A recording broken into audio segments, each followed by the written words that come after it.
Hello, happy Friday. Welcome back to another Arkham Horror live stream. Today we're continuing on in our Scarlet Keys campaign with who knows. That's the whole point of the campaign, and what makes it so exciting is that there really is not a progression, a linear progression path.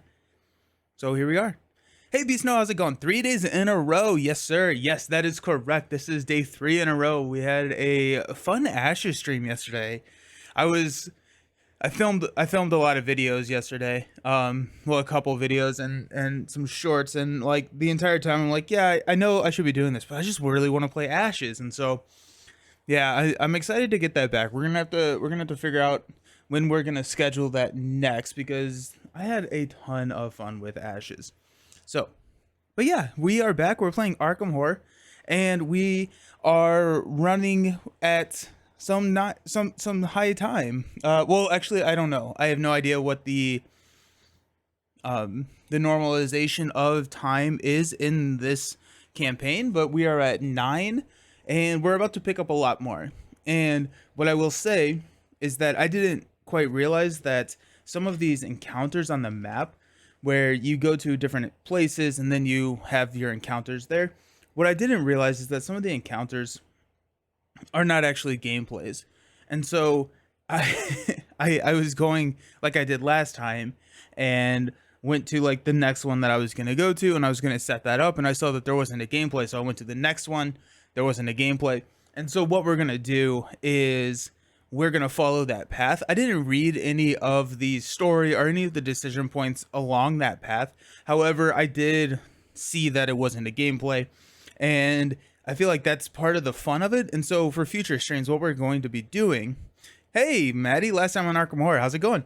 What we're going to be doing is figuring out the path that we're going together on stream and reading there, just because we don't necessarily know if it's going to be an encounter or maybe like the best term I can think of, and it's akin to like a role play encounter. So who knows? But we're going to go ahead and follow the path that I went, and then for future we'll do that. It may be in a little bit more setup time, but I did get all my dividers in, so actually it's probably gonna be less setup time. So anyways, let's talk about the deck build and the changes that we made. The other thing is I have no idea if there are going to be rewards or detriments for these roleplay encounters. That being said, we may be getting more experience. We may not be. I would assume that we're not getting more experience on those. So I went ahead and did some deck modifications. And if we get more, then we'll be interested. It'll be interesting. I guess like a rules question that I have for the roleplay scenarios. Is it considered a scenario? So like if I just flip to a random one, we won't read anything. But if I flip to like this right here, it's not a scenario. Like you're not actually playing. So I assume it's not considered a scenario for like down the rabbit hole. I feel like that would be dumb. Hate to ask, but how did the last scenario resolve? Everybody ran away with all the stuff that I was looking for. It was bad. It was really, really bad. We did not do well. We did not do well. And one of the reasons, and let's talk about deck builds at this point. One of the reasons that I think that is because we kept failing multiple different tests, and we kept having a hard time with treacheries. And that's been Monterey's biggest issue here, is that he cannot deal with the treacheries that are being thrown at him, especially with this one willpower. We did get the living ink, and last time we upgraded into the subtle depiction so that we could play it on, the shifting ink, so that we could play it on Jack to bump that mental stat up 1. However, that wasn't, it didn't do everything I wanted it to, because now he's at 2. And so Jack had a floating experience or victory point, and we earned 3 last time. We spent 3 of them on higher education, which is a permanent upgrade, or I guess asset, I'm sorry. And it says, well, you have 5 or more cards in your hand. Permanent education gains. Spend a resource, you get +2 brain for his skill test. or skill spend 1 resource, you get +2 book for a skill test.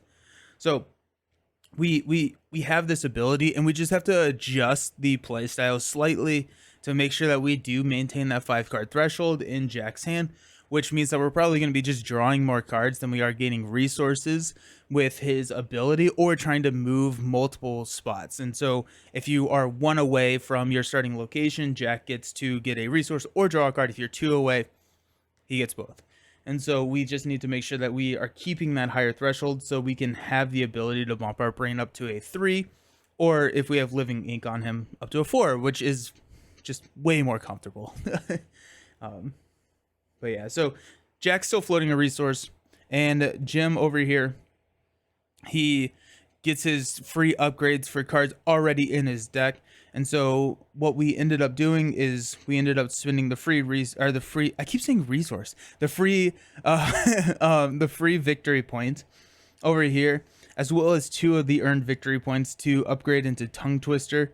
So this says whenever you parlay with Power Word, you can give up to 2 different commands. And that was one of the things that we were running into with his action and efficiency last time, is Jim was always using 33% of his actions, a single action on his turn, to exhaust the enemy with Power Word. Now that we have Tongue Twister, we can exhaust and do something else. And so exhaust, heal, exhaust. We also upgrade this into Confess. So discover 1 clutch here at this enemy's location if its health is equal to or higher than its location shroud.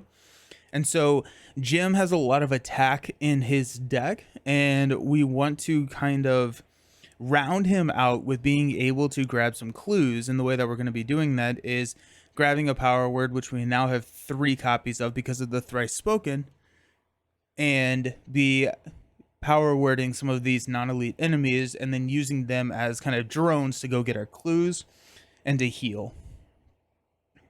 So and then we also upgraded, we went 1 check mark to the Macabre Deception, where it says it's a reaction after you reveal a chaos token with a symbol, exhaust living ink, and place 1 charge on it.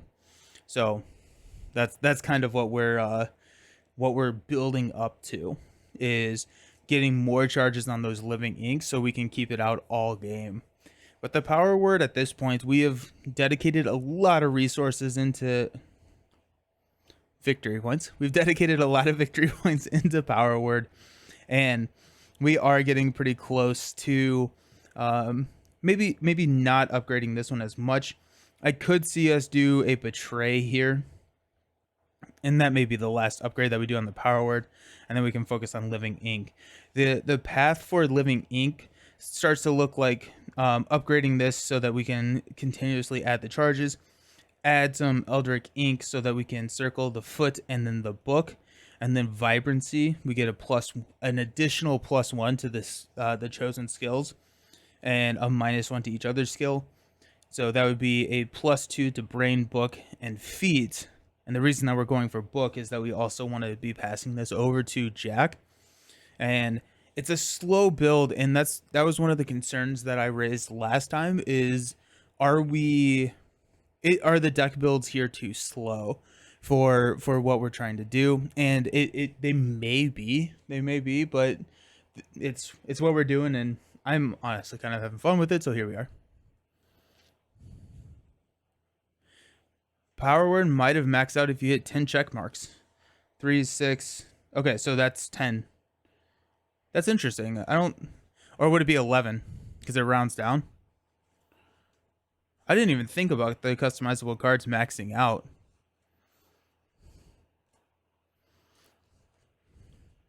I mean, regardless, if it is maxed out, I think I'm really happy with where it's at. The ability to do the Tongue Twister, the Thrice Spoken, to have 3 copies and give it to everybody. Right now, Power Word is exactly where it needs to be. The additional benefit of having it being able to hurt is with like the Betray action. It is nice to have, but it's absolutely not needed. Jim's built around damage, and so we don't need to be focusing on Power Word anymore, which does allow us to spend more resources in upgrading our spell assets, our arcane slot assets, into a higher level. So like our Azure Flames and all of those good stuff, those can max out. We can focus a little bit more on living ink as well. But that's a really good point. I don't play customizables.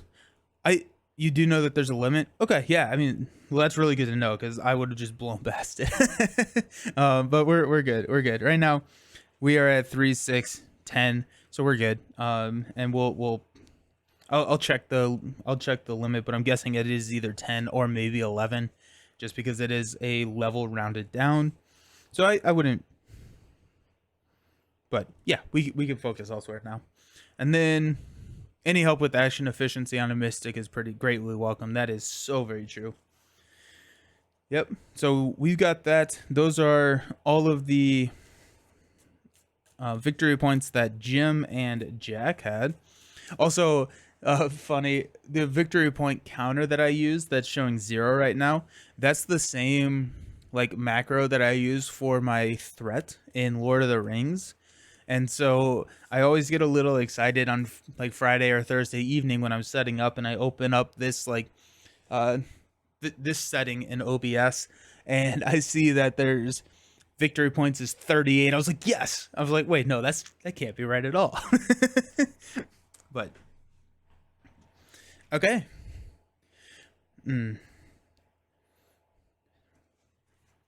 I'm really excited to see what Power Word turns into. Now that we have it kind of maxed out, we have the ability to do multiple actions, exhaust, find clues, exhaust, heal. It feels good. It feels good.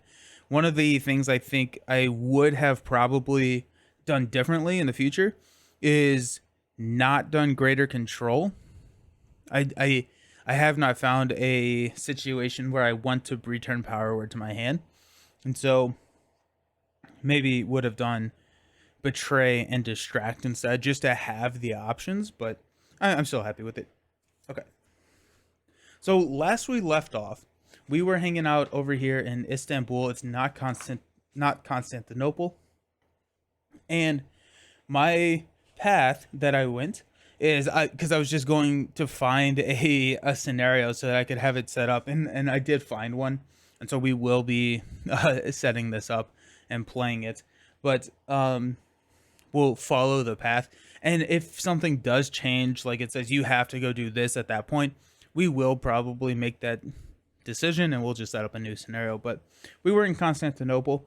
We're gonna take one time. Yeah, we're going to take one time here. This is a locked scenario, so we cannot do this. And we're going to come down to Kadmathu. And that was one of the scenarios that was told to us. So locals in Kamathandu have reported seeing a spirit matching the description of another Qadri agent. So that was my initial.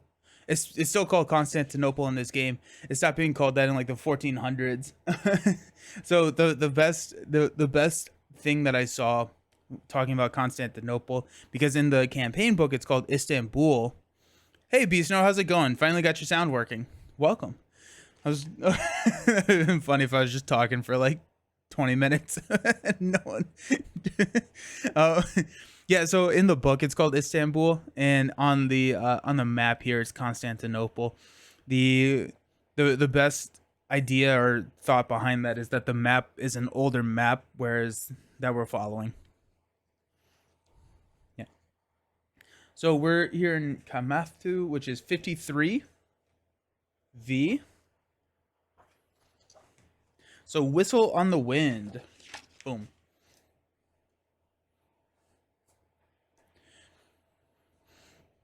A chill breeze flutters through the streets of Kamathu, along with a faint, shrill whine. To the north, the Himalayas loom over the city, only their peaks illuminated by the westward sun. Pinks and purples bathe the sky in vibrant beauty. You can stare at a breathtaking sight forever, but you have a job to do. Despite the quiet, peaceful evening, that soft piping does not cease, like an aching sense of dread in the back of your mind. As the evening drags on, the whistling grows louder. You realize you're the only one who can hear the strange sound. It feels as though it's reaching out to you directly, and if it hears you, as if it knows you. On a whim, you close your eyes and strain yourself to listen closer. It's difficult to tell where exactly the sound is coming from. It seems to waft all around you and echo through the streets, but it grows in volume as you round the nearest corner and head north, so you continue. Hey, Karakai, thank you for the sub. How you doing? Thank you. Appreciate you. Eventually, you reach the art gallery nestled between several age-old buildings. The whistling here is fevered and unpleasant like a boiling kettle. Though the gallery is closed at this late hour, you're able to easily find an open side of the entrance. You brace yourself uh, and enter the gallery where dozens of Nepalese structures and paintings are on display. Many carved out of wood or stone, others made out of some sort of word, which I assume is some sort of type of building material. Um, and still others made of terracotta. The whispering suddenly stops the moment you reach the rearmost section of the gallery where a single lot remains empty. There's no trace of what might have been there, just an empty space where something historic and treasured is clearly meant to be. Then a lone voice pierces the sudden quiet, speaking in a language you do not understand. You turn on your heels, body tensing. On the other end of the hall, a girl dressed in white. Oh, geez, that's creepy. Her figure is seemingly ethereal in the faint beams of fading sunlight that permeate through the building. Her long black hair is draped over her face, masking her expression. A long scarlet sash wrapped around her waist flutters behind her, despite the fact that there is no breeze. Kamathu. Okay.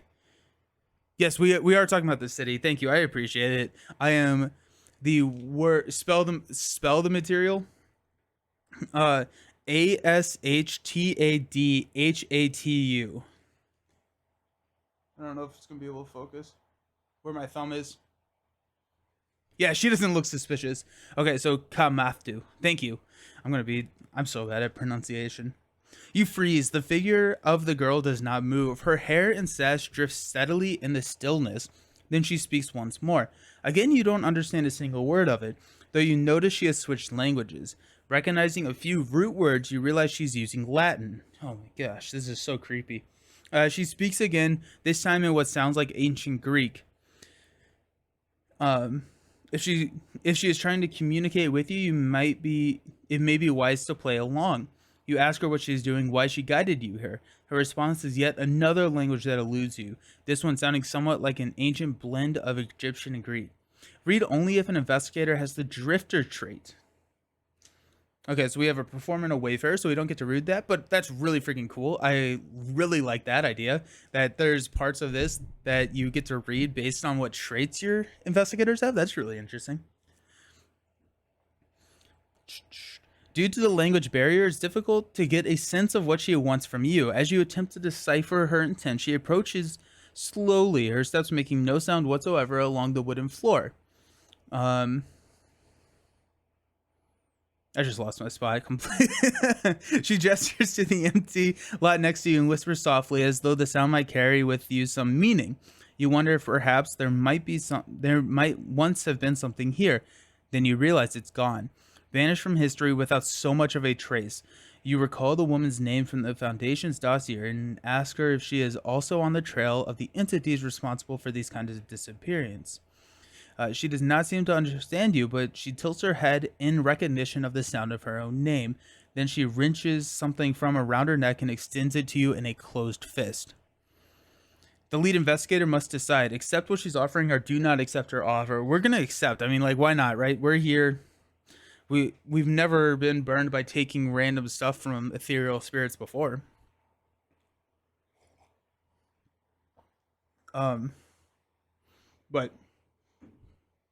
I've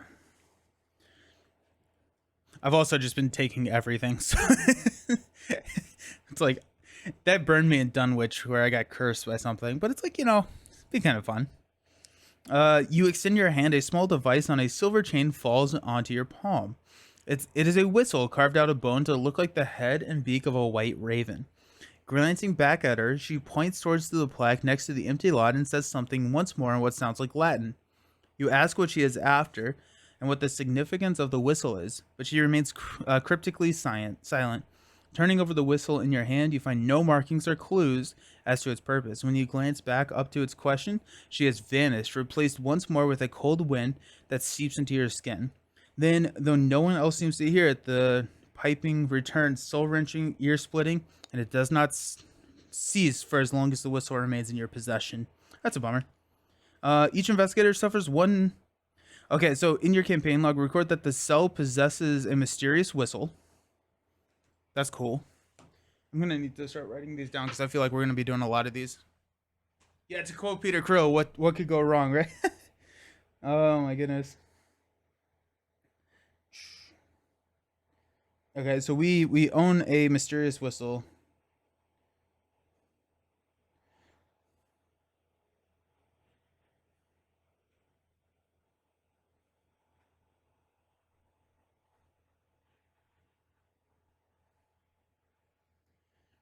Um, each investigator suffers one mental or physical trauma as the shrill sound follows you everywhere you go.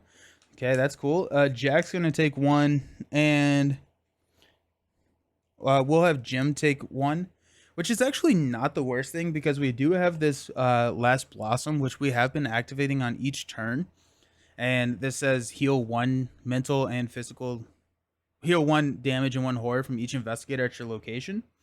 So that's going to pull us back up to max because we've already taken a couple mental. That's going to pull us back up to max on turn one. Remove one heart token and add one tablet token. If you already have 4 investigators, earn 1 experience instead. I do think that I have 4 tablet tokens in here. Got 1, 2, 3, 4. Yeah, so we get an experience, so that's pretty cool. So now I'm just gonna do this here. Nope, wrong one. So we probably will go ahead and spend the experience that we just got, at least on Jim. Jack, kind of the future of Jack's deck, I'm really eyeing the fingerprint kit, which is a 4 experience asset that gives you plus brain or plus book whenever you're investigating, and if you succeed by X you get to discover 2 additional clues to really increase that efficiency. And he does have a lot of action efficiency, but what hurts is when I need to do multiple tests but I don't have the right number of skill cards in order to commit to those tests. To 4 tablets, crazy, right? Yeah. I don't have the number of skill cards to upgrade necessarily. I'm sorry, I don't have the number of skill cards to succeed multiple times, and so the fingerprint kit I think would be really, really beneficial. We're gonna go ahead and check one more here on the macabre deception. We'll use Jim's skill point there, and then we can embark. Okay, so then I went to Shanghai just because I was looking for something to do, and Shanghai was also on our list of things to do. And so Shanghai is 32J. I wonder what the J, Q, O, P. Oh, they're just alphabetical. Okay. 32J. The Coiled Serpent. The Coiled Serpent, you send a missive agent. Oh, and this is one more time for us, actually, because we just moved one more, because every single leg is one time. You send a missive to Agent Flint ahead of your arrival, setting a meeting place and time. Jing'an's temple at noon, and head there as soon as you arrive, entering the broadstone courtyard at the temple's entrance. After a short while, a tourist approaches you and asks in English, "You're sure you're alone?" It takes you a moment to realize that the tourist is none other than Flint in a subtle yet convincing disguise. He narrows his eyes at your stare. "Answer me," he says, scanning your surroundings. You assure him that you haven't been followed. "Can't be too careful. Eyes everywhere. I have a lead on one of the coterie types here in Shanghai, just like the Foundation's intel suggested. They call her subject 46Q, aka lady with a red parasol. Sure enough, she brings that parasol everywhere she goes. As far as the coterie insignias go, is not the most subtle. While he whispers, he pulls a large camera and tripod from his duffel bag and painstakingly sets up a shot of the temple. You wonder aloud You wonder aloud what in the world Flint is up to. Stop staring, he hisses under his breath. Then you spot other tourists taking photos as well, and you realize that Flint is better at blending in than you are. The last time I saw the lady with the parasol, she was leaving a meeting between several wealthy British and Chinese businessmen, railwaymen. He says quietly, head down. Women aren't usually allowed at such meetings, nor are regular citizens. To be in that room, you have to be able to get the attention of those powerful men. Which means you're either very powerful or obscenely wealthy. Flint takes a few photos and then moves to a new spot and starts a tedious process of focusing the camera all over again. Within 2 weeks of that meeting, they announced a lucrative new contract. It seems all their competitors were convinced for one reason or another to step away from their project, which left them to write their own ticket, name their own price. He slowly scans the courtyard again, careful to move just as his eyes and nod his head. Could be she has leverage on them, or maybe she's just charming, but I'm willing to put my money on being the influence of a key. If that's true, it's imperative that we're not made. Check the campaign log. If the cell told the truth to Taylor, proceed. Shoot. Wait, no, we're good. Told the truth to Taylor.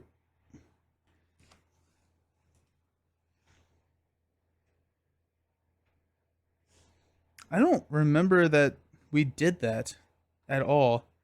We check the campaign log.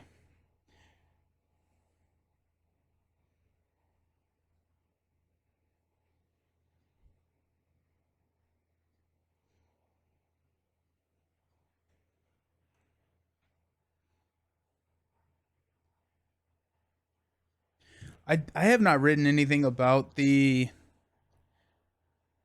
truth to Taylor. This is 32J. In Shanghai. Did I miss that somewhere? Hey Lucas, how you doing? Are you winning? I'm reading. Um we are figuring out what to be doing, what we're doing. Told the truth to Taylor. Oh, is that the very, very beginning? Is that what we did?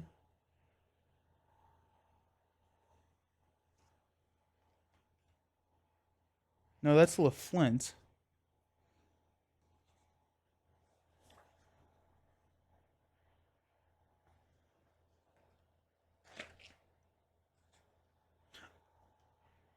Oh. We told the truth to Taylor. I just missed that in the campaign log. So let me add that one again. We told. So that was after the very first interlude, and we told Taylor what we were actually doing. Okay, so go to Serpent 2. Look, I would tell you more, maybe even let you help me out here, but you made it pretty clear you're a bit chatty. That's fair. And the last thing I need is the coterie figuring out I'm onto them. So how about we split up? Um, Keep doing what you're doing, and I'll contact you when I have a good lead. Without letting you protest, Flint packs up his camera and leaves. In your campaign log, record that Flint is working solo.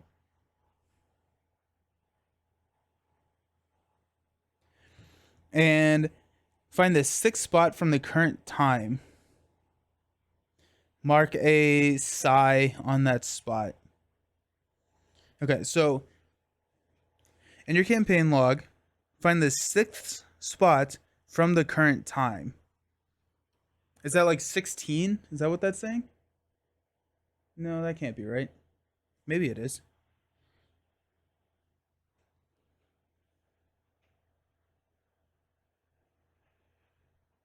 Are you liking the transformation of Jack into a seeker? I am. I'm really enjoying the build.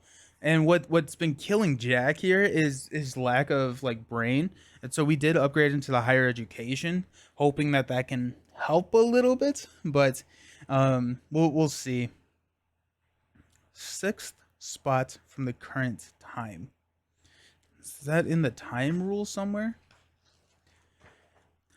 So what I've come to realize about this campaign is that I enjoy the campaign, I think it's a hard one to stream because there's a lot of bookkeeping. There's just a lot going on, and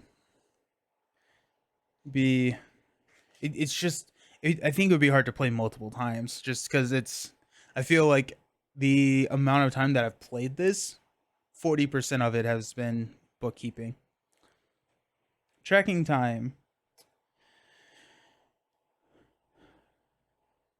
If you fill in a box that has a symbol in the form of a Greek letter, proceed to the status report section of the campaign guide.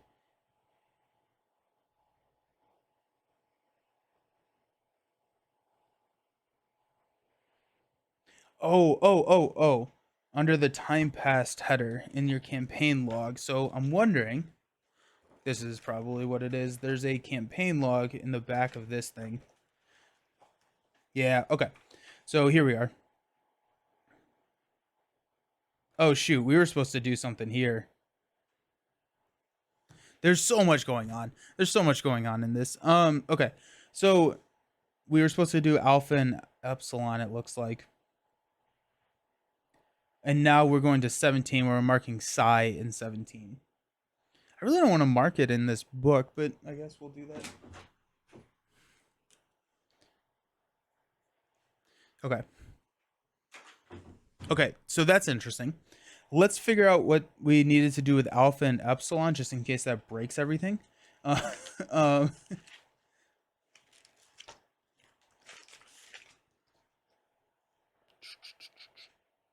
okay, so if we look at tracking time,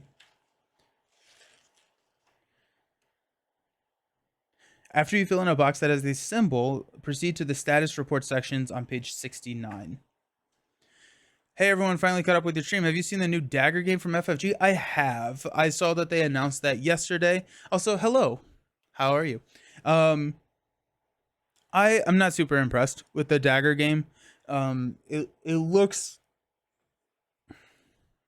I don't know. It's expensive. And that's my main complaint with it. It's $90 for what looks to be like Pandemic. I like the IP, but it's something that I'm probably going to pass on. 69, status report alpha. Okay, well, so status report alpha, as your travels continue, the Foundation receives more and more reports of strange disappearances. With each new dossier you read, you worry that it's only a matter of time before nothing is left. Add one cultist to the chaos bag.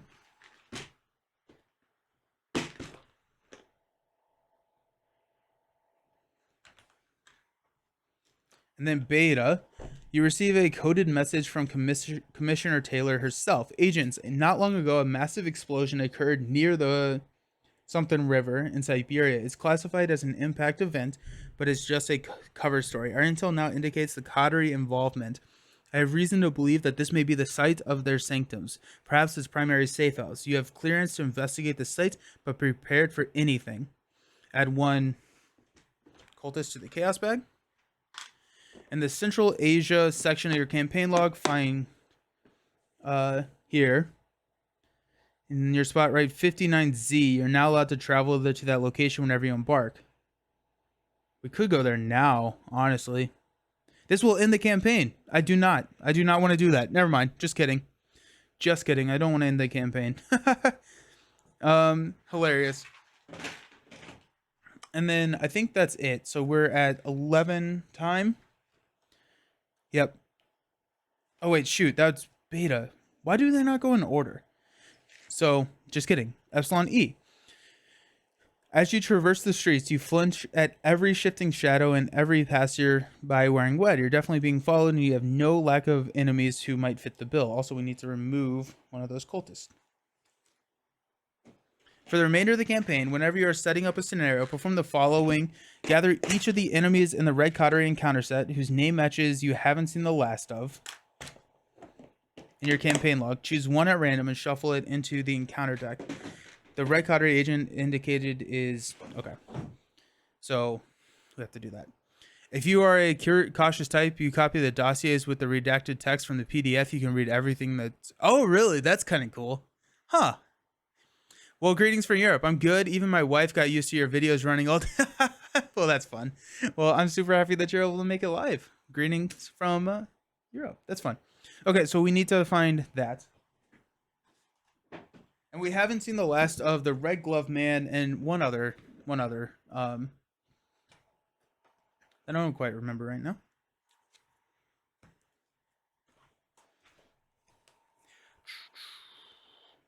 Ah, nice.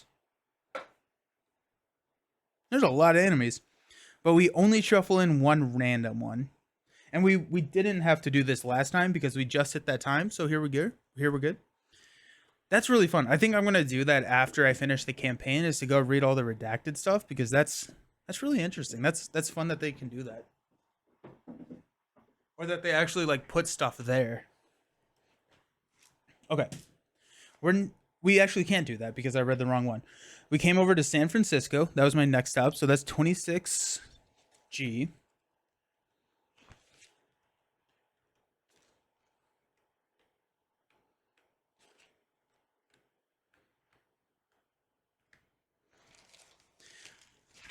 Hey, Romeo. You're playing your first Arkham campaign with friends. It's a path to Carcosa, and oh boy, this one seems much more. Oh, this one is not the standard. Like, do not use this as any like wayfinder for what Arkham is, because this is almost more bookkeeping than it is Arkham. I think it's a really interesting story, but there's a lot going on to this. Okay. Check where you are on the campaign lag. If you're in San Francisco, proceed to quid pro quo 1. We are in San Francisco. A set of obscure and That being said, the Romeo, Carcosa is phenomenal. I really enjoyed Carcosa. I made it about halfway through. I misread or misunderstood some of the rules. So that is, I think, what I'm going to be trying to get Meg to play next. I think we're going to be doing a campaign. I hope we're going to be doing a campaign again. And the Carcosa is the one that I'm hoping that we're going to be doing. But it's such a good campaign.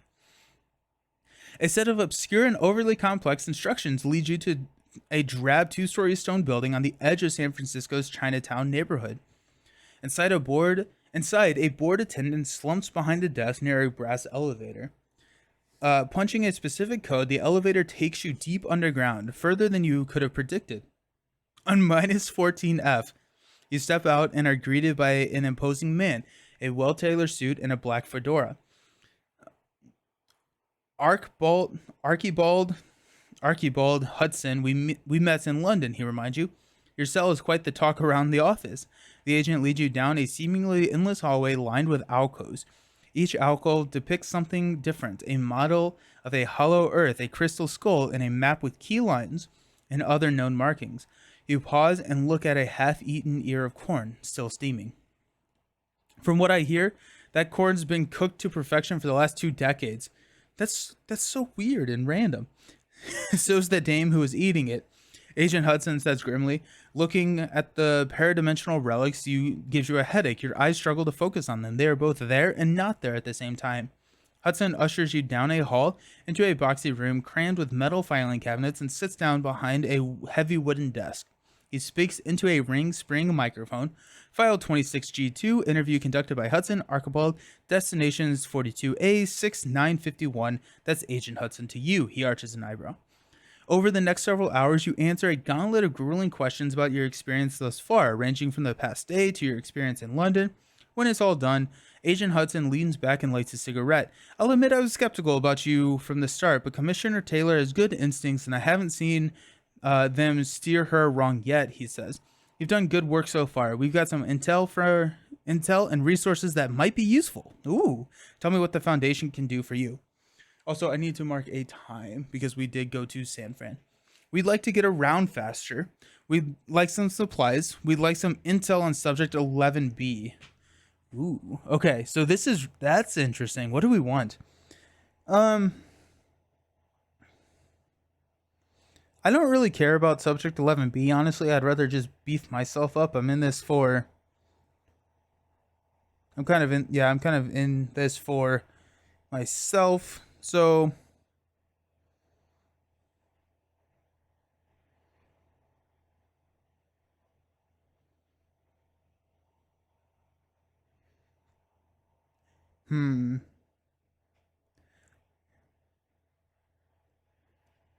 do we get around faster?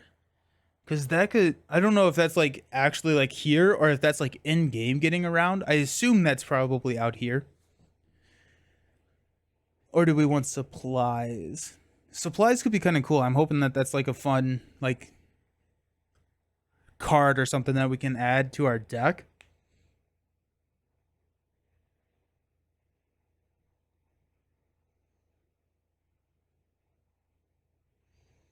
Hmm.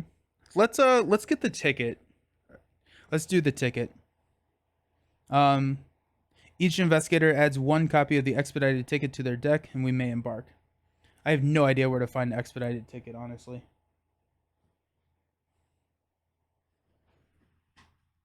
When in doubt, go back to the box. It's somewhere in here, I'm sure. What was the other one? Oh, one experience? That probably would have been good.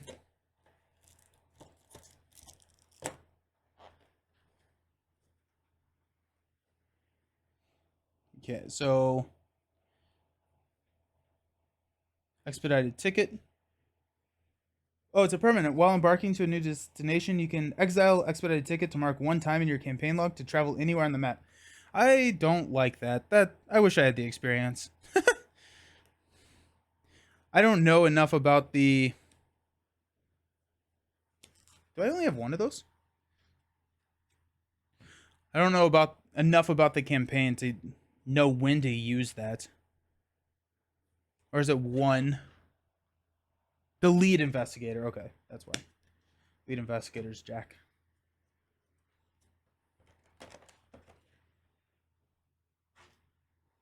So another card on the table.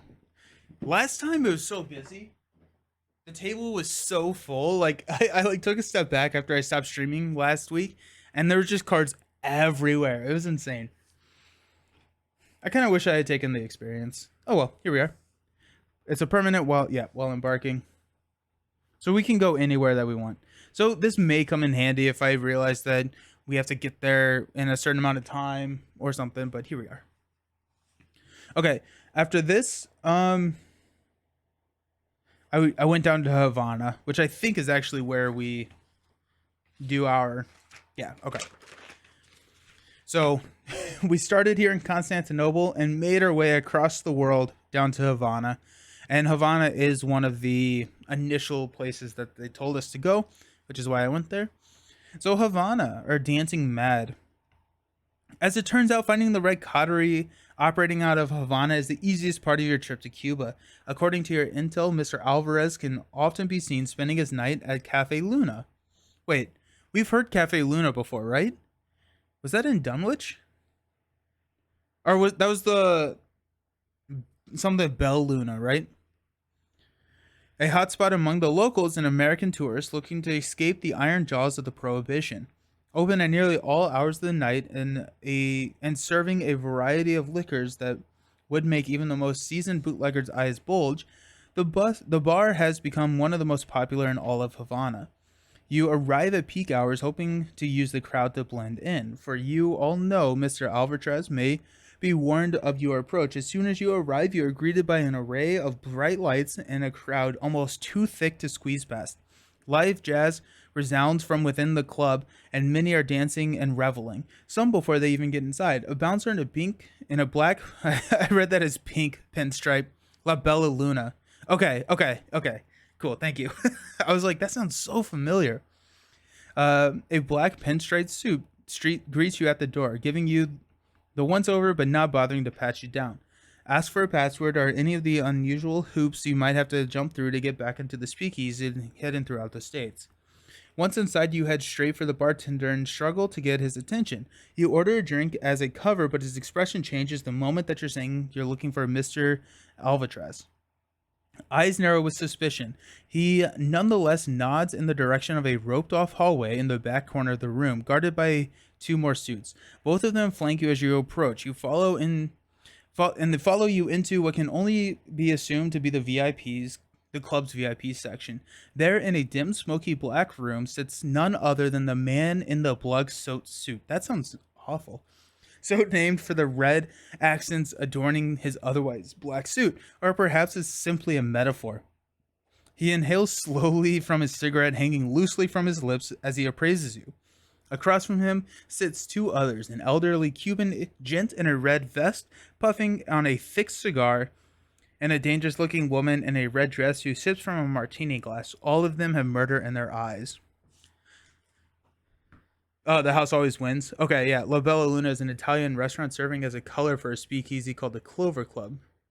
We're still in reading mode. I could see that time is flying by. Yeah, because so like all of these locations that we went to were not encounters. They were just reading. And every single time you move, you add time. Uh who are these idiots? Mr. Alcatraz asked one of the guards escorting you. Idotats. I just read that as idiots. They asked to speak with you, Desai, the man stammers. Oh, well, pour him something hard, will you? Don't just stand there. After a quick nod, your escort jaunts out of the room, leaving you with the three apparent coterie agents. Come sit. You politely turn down a variety of smokes and take a seat at the table. So you were looking for me. You nod and inform Mr. Alcatraz that he's a person of interest in your investigation and that you knew he frequented this very bar and that you were hoping to simply ask him a few questions. Without hesitation, the woman in red pulls a long knife out of seemingly nowhere, but the man in the suits holds out his hand and he slides the black blade back into her garter belt covering with her fabric dress. Read only if an investigator is a police or detective straight? Nope. First off, you can call me Desai. Everyone else does. I'm not a big fan of formalities. He waves his hand as to fan away the tension in the room. Secondly, I don't just frequent the Cafe Luna. I own it. There was a change of management a few months back. I guess your intel is a bit outdated, eh? He chuckles and crushes the stub of his cigarette in a nearby ashtray and immediately flicks open his lighter to light a new one. So why don't you tell me about this investigation of yours? You do, emphasizing that you're not only after the location of the keys and not whatever Operation Desai has going on here. His expression sharpens into an angular stone. Right, keys, eh? Is that all? All right then. We may be able to help each other out. If fewer than 20 time has passed, check. Proceed to intro 2. Whew. Eh? Are you in Canada? We're in Havana. We're in Cuba.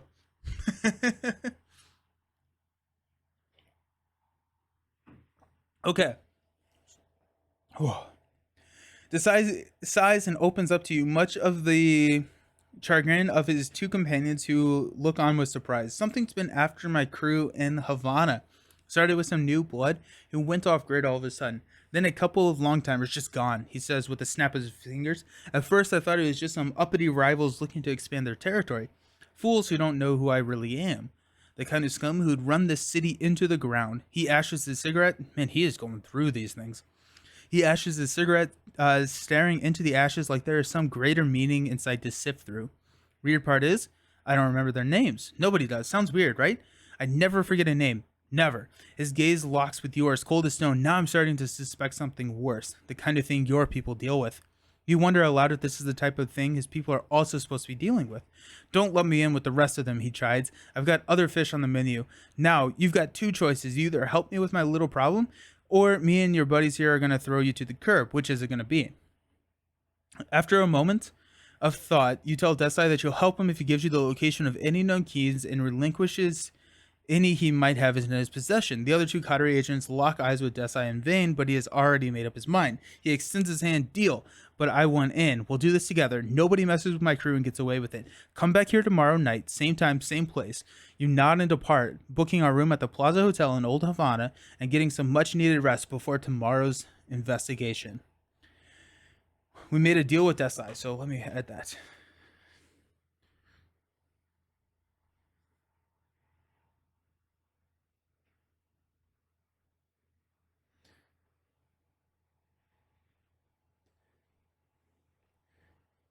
And that's probably going to be it for the stream. No, I'm just kidding. uh, okay, so gather all the cards from the encounter sets. We did that. Boom. Build the act using only V1 of Acts 1 and 2, along with Act 3. So we got Act 1, 2... Oh, V1.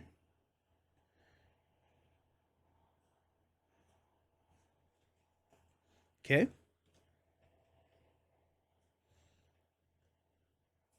Put the Cafe Luna location into play. Bastion of Remembrance side face up.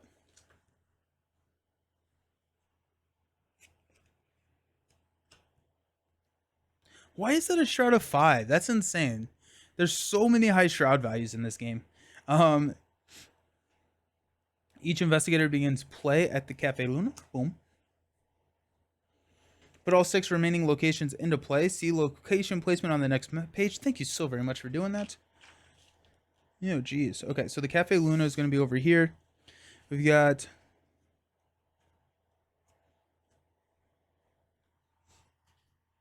this here.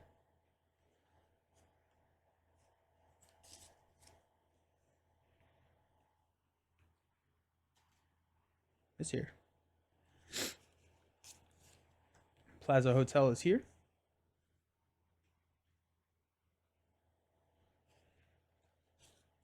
We got these two here.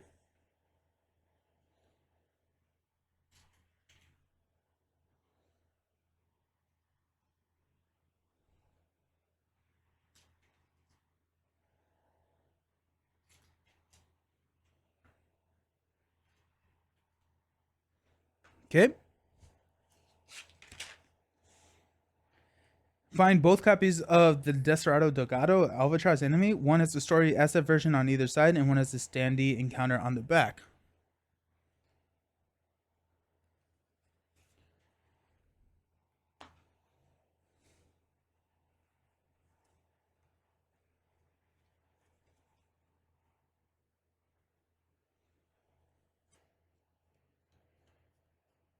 Huzzah! There we go.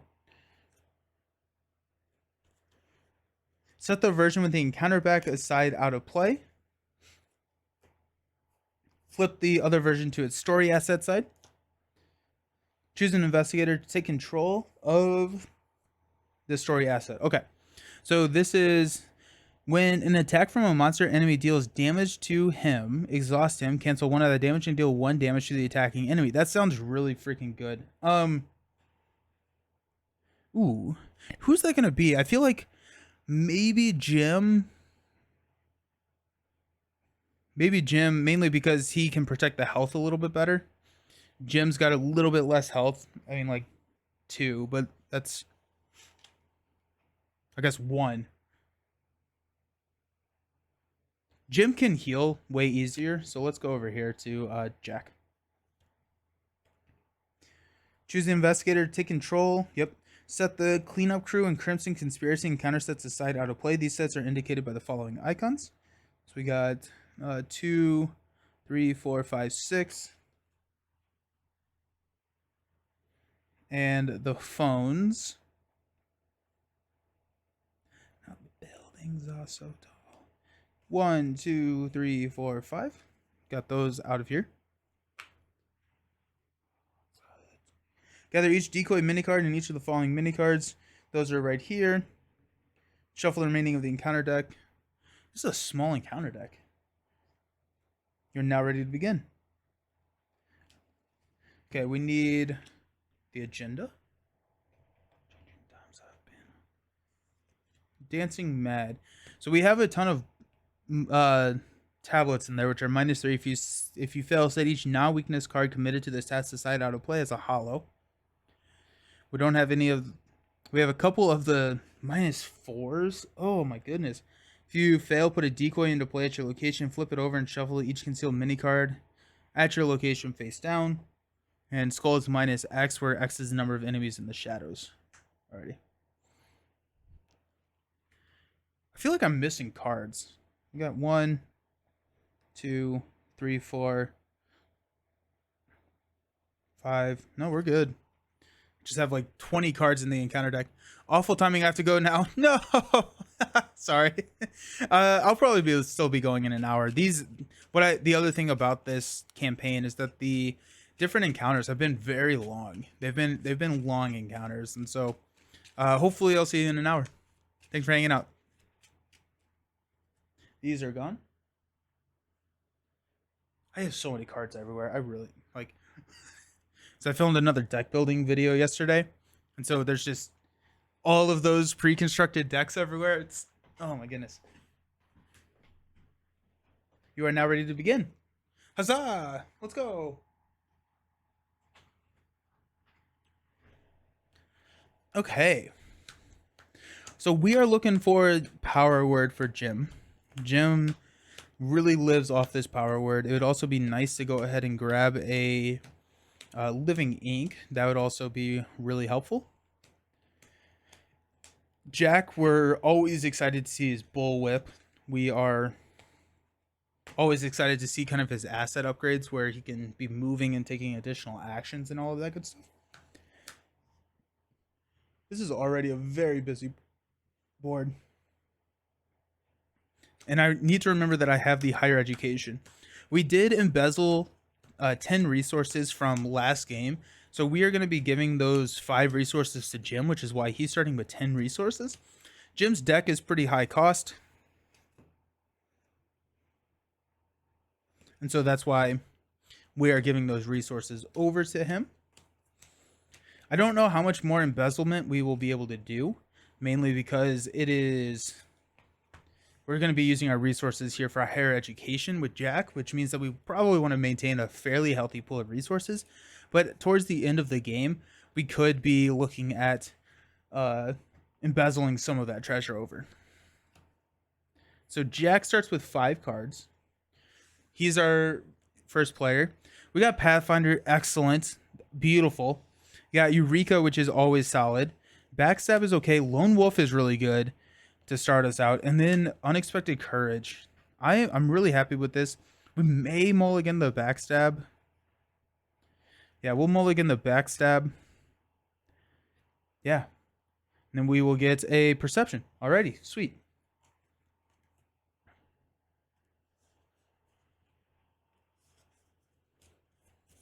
Really happy with that. Really, really happy with this pull. Using Jason's card holders.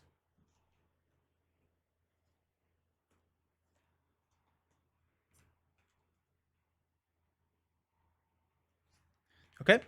Then Jim gets to play 2, 4, 5. What does Jim got? He gets a Ward of Protection, a Power Word, beautiful. Another Ward of Protection, a Final Rhapsody, which we will go ahead and draw. Another Power Word. Interesting. And then an Alchemical Transmutation. I'm thinking that we probably... Well, we need to get rid of these Alchemical Transmutations at some point. I don't think that, especially with the Embezzled Treasure, we're really not needing them that much. That being said...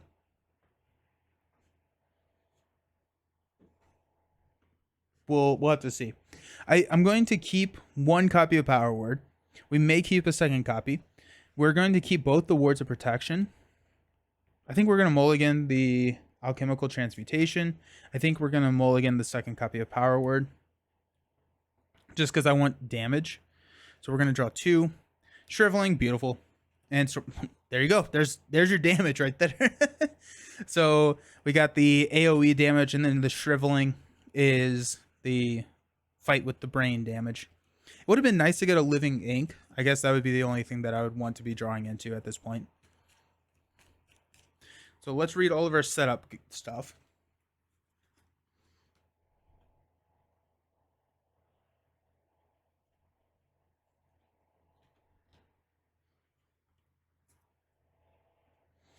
Our agenda. A gentle patter of rain gives the moonless night a somber, moody ambiance. Distant music and conversations drift on the wind, accompanied by a light drizzle. If there are 5 investigator or more set aside hollows, so 10 hollows, choose and remove 3 investigators with them from the game and place 1 doom on this agenda. This may cause the agenda to advance, and that goes at 6. False step. You and Desai are looking for the disappearances and taking place in Havana. It has been the work of the creatures you were investigating back in London, but they haven't been forgotten yet. Maybe there's a way to bring them back in. As a action, we can resign. Let's go. We have the ability to resign. The deal's off. You leave Desai and his clue to their fate. That's probably not going to bode well for the future of the campaign. If Desai lose play, set him aside out of play, each investigator takes 1 whore. That's 3 clues per investigator. Starting here at the Cafe Luna, gets -1 shroud for each outsider enemy in play. That's interesting. If there are no clues on Cafe Luna, add clues to it until it has 1 investigator per clues on it. And we're off.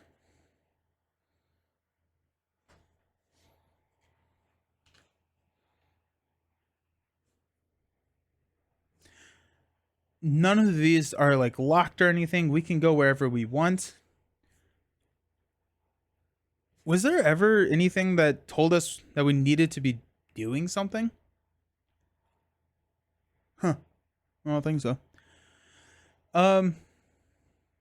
Okay, so I want to get Jack away from, or probably 2 away from where he's at. Lone Wolf will be able to trigger, which will be nice. Next turn, of course. Or we could sit here and run our head against a 5, and that's just not going to happen. We're just not going to do that. Let's go 3 for Jack. This is going to be our first action to play Pathfinder. Pathfinder stays during your turn if you're not engaged with any enemies. Exhaust Pathfinder, move to a connecting location.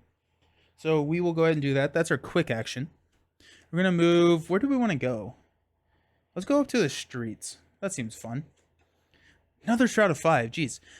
2 clues. After you expose a decoy here, expose another concealed mini card. Group limit once per game. This does have a victory point of 1. So if we can clear this out, we get 1 victory point. We're just not set up to do any sort of investigating at 5 right now, being that our book is at 4. So let's go ahead and hop over here to the Yacht Club. Hey, there we go. That's better. It's a Shroud of 1. It has a printed action to investigate. Instead of discovering clues, look at the revealed side of a concealed mini card at the Yacht Club. For every 2 points you succeed by, look at the revealed side of a additional concealed mini card at the Yacht Club. So that comes with 2 clues. Also, that move was my second action. And my third action is going to be to spend a resource and play Lone Wolf. At the end of his turn, he is 2 locations away, so he gets a resource and gets to draw a card into a slip away. Nice. Now, Jim over here is going to do a little bit of building, I think. So let's go ahead and spend 3. This is our first action. We're done over here. To play Shriveling. Shriveling comes in with 4 charges.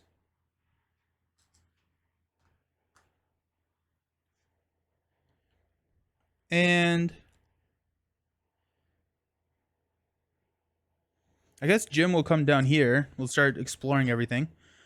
Jardins de la Tropical. This has a victory point too. After you successfully investigate this location by 3 or more, choose a set-aside hollow. Its owner draws it. Okay. After you fail by 3 or more while investigating, choose a non-weakness card in your hand and set it aside out of play as a hollow. This has 2 clues on it, so would it be the shoot. Actually, before anything happens, the very first thing that I'm going to do with Jack is heal. Meant to do that, and oops. So this is a key that we have, the Last Blossom. It says shift, heal 1 damage and 1 horror from each investigator at your location. Flip it to its unstable side. Once we flip it to its unstable side, we can shift it back by healing 1 damage from each enemy in play. Then if an investigator shifted this key, flip it to its stable side. So we're back up to 7 and 7. And then 8 and 5. Nope. Jim's ability is during a skill test at your location, we can shift this and set our base to 6. So that's pretty nice. He's not going to be able to find that. He's not going to be able to do that. So let's go over here to the Grand Theater. It's another victory point. This is pretty awesome. There's a lot of victory points hanging around here. During your turn, spend 2 resources. Reduce its shroud by 2 until the end of your turn. Limit once per turn. That's pretty cool. That comes in with 2 clues and a shroud of 4. And that's going to be play, move is going to be all of Jim's actions. And we're good. Cool. So no enemies in play yet. And then we will go ahead and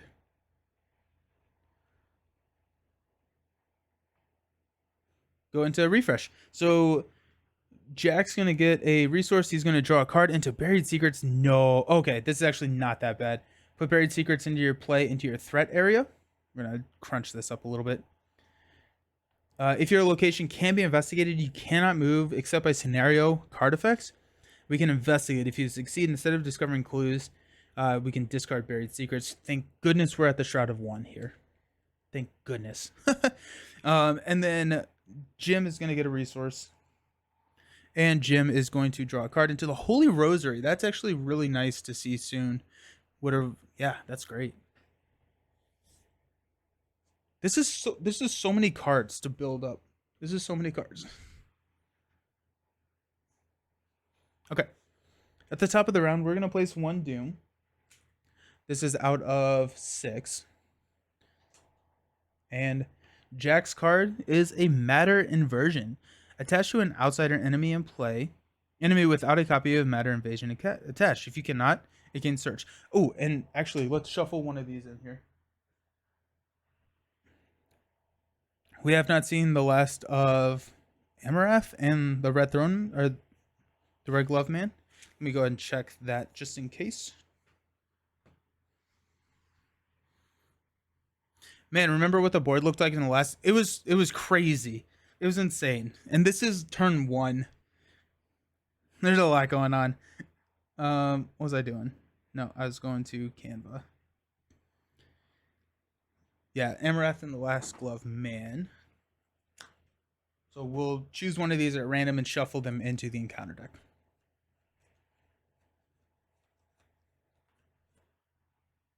We won't look at what we just discarded. Shuffle that in. Into this very, very, very small encounter deck. And then Jim's is, let's go, an Otherworldly Mimic. Aloof and Hunter.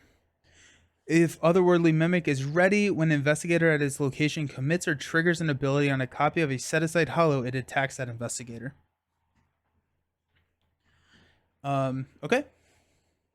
So we've got the Otherworldly Mimic, which is actually aloof, so it's actually hanging out here. But we probably will engage it and power word it, and yeah, just have it so that we can run around. We've got a Shroud of One here, so we can move up here with the Mimic and have it start getting those clues for us. Cool. Awesome. That was everything. So it's going to be Jack's turn. Lone Wolf is going to trigger. We'll get a resource there. We will investigate. Oops, let's reset our actions. We will investigate here for Buried Secrets. So we're going 4 to 1. I am happy with that. We've got a -3, so we do succeed. We can discard Buried Secrets. That's one action. Oops, forgot to unexhaust. We will...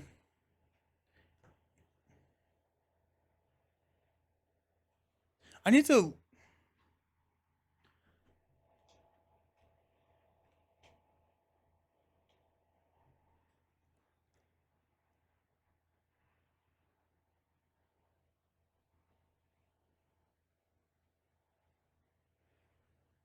Yeah, nothing told me to put hollows into play.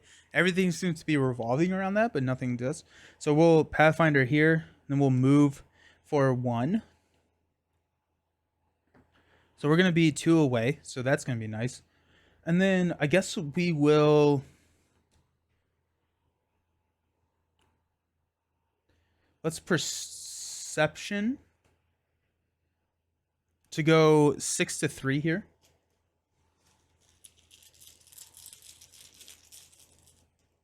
-2. We succeed. We get one of these clues.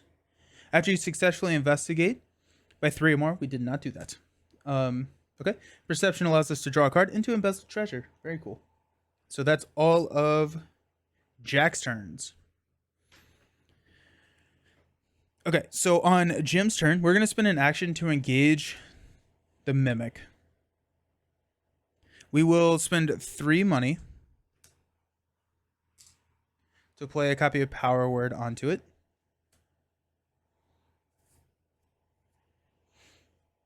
So that's 2. Down to 1. And let's go ahead and use Parlay. We get to give it 2 commands. So we're going to give it Cower. So it's going to exhaust. And then we're also going to give it Mercy. So we will heal its horror value. So we're going to be up to max with Jim.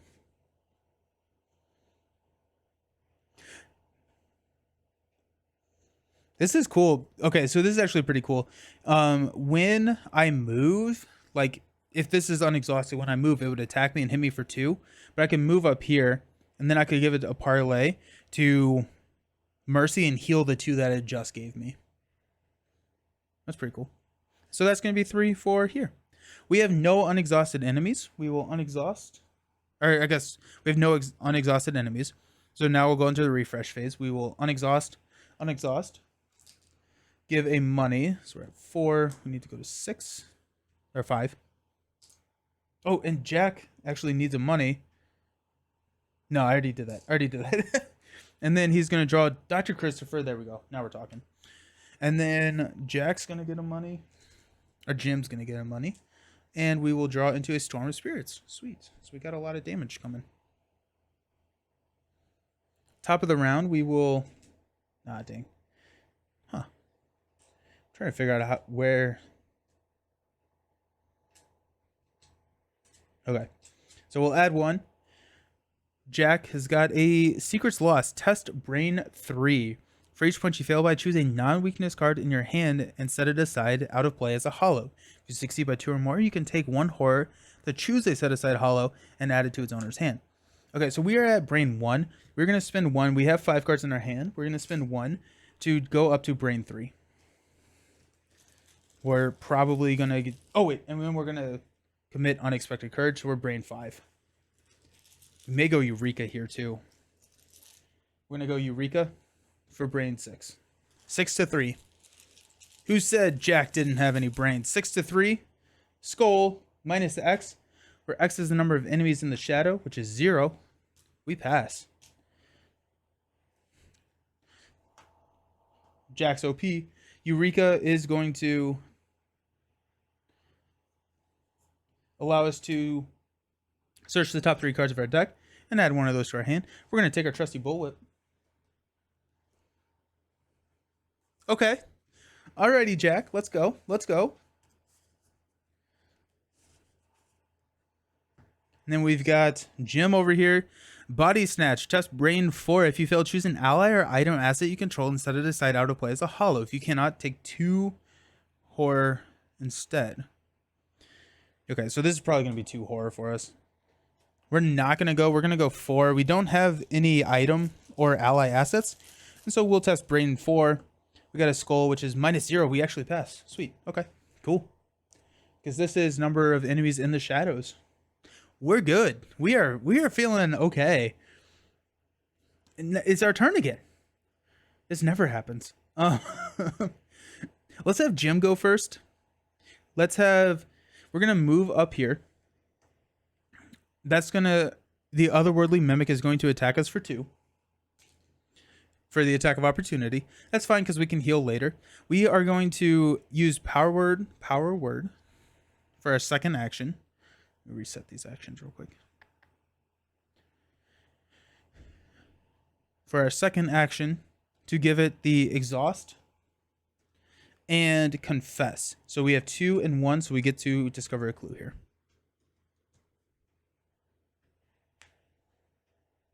Yeah.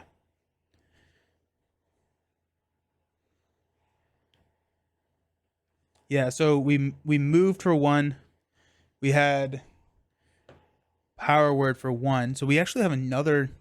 We're going to spend 2 to play the Holy Rosary to give us +1 brain. Okay. Jack's turn. We're going to get a resource from Lone Wolf. We're going to spend 4 resources to play Dr. Christopher. It's going to be our first, that's going to be our first action. Our second action is going to be to investigate. So we're at 4, 5 to 3.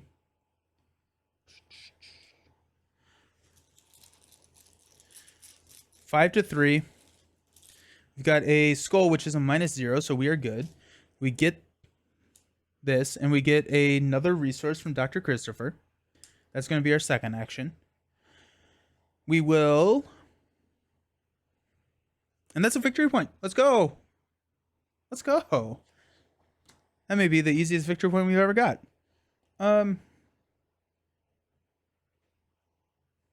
We have one action left. We are going to at least move over here. Yeah. We're going to Pathfinder for a quick action to move here.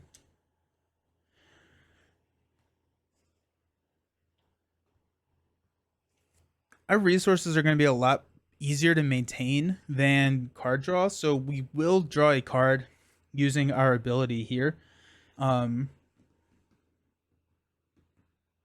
Because right now we have Christopher, we have Lone Wolf, we got a lot of stuff going on.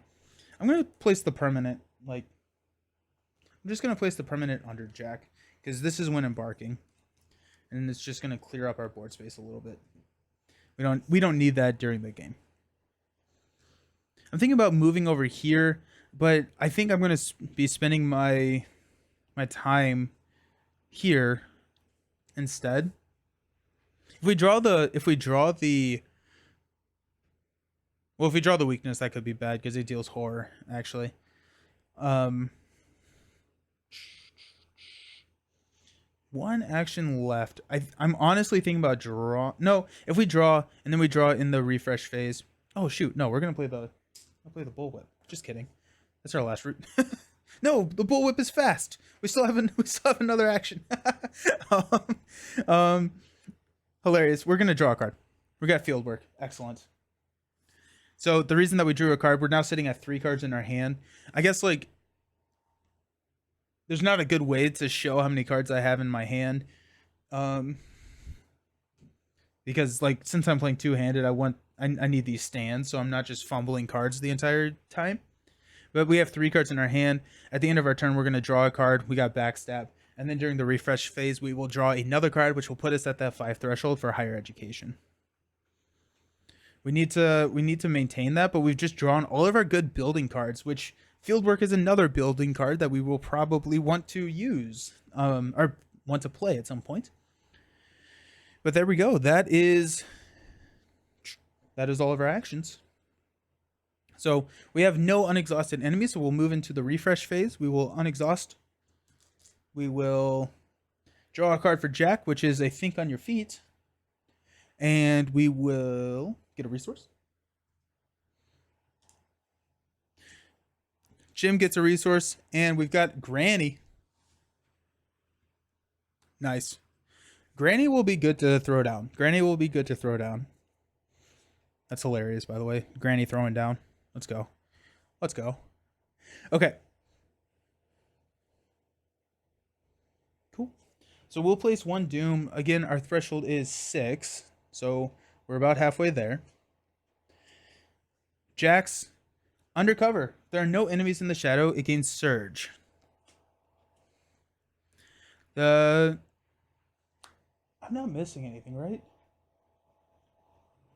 I feel like we should have more enemies in the shadows. Here we are.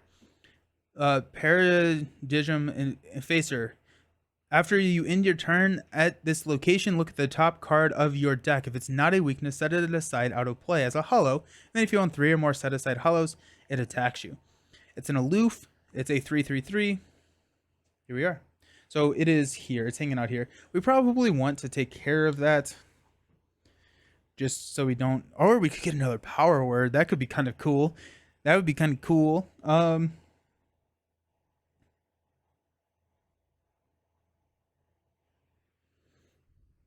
Be nice to grab another power word and just have... Because this is a 3, so we can march this thing around. Oh, we can't... Well, ooh, actually, you know what? This is kind of interesting because we could actually use this quick action with Jim.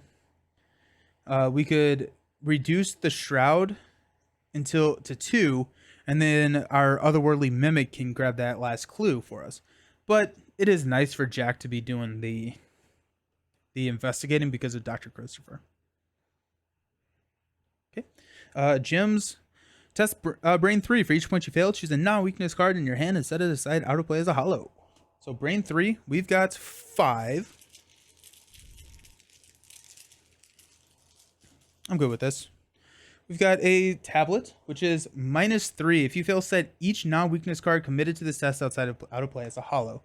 So we went 5 to 3. We failed by 1. So we need to set a card aside out of play as a hollow.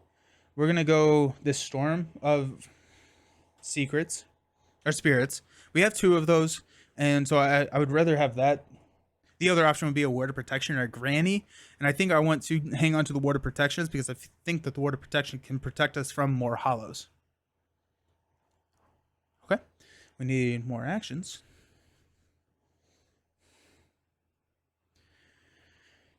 Okay. We don't want to power word this thing because this doesn't matter if it's ready or not, whereas like the otherworldly mimic is ready. How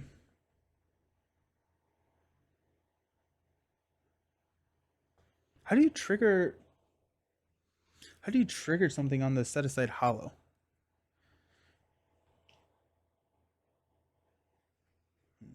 No.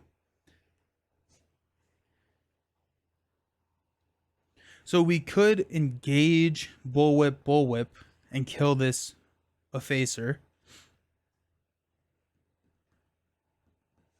I'm thinking that we may, and then maybe like Pathfinder elsewhere, just to get that more card draw or more resources or whatever. If we do that, I really want to play Fieldwork. I'm thinking that we just leave this. Oh, it does hunt. It does hunt. So actually, we could just like leave it and like. It's not the end of the world if this thing just follows us around for a while, and it's like.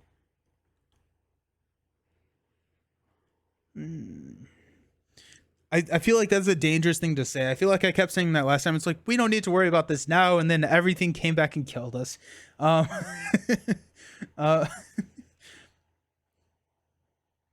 um,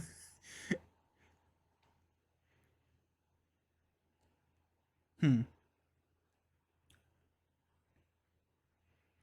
I think I want...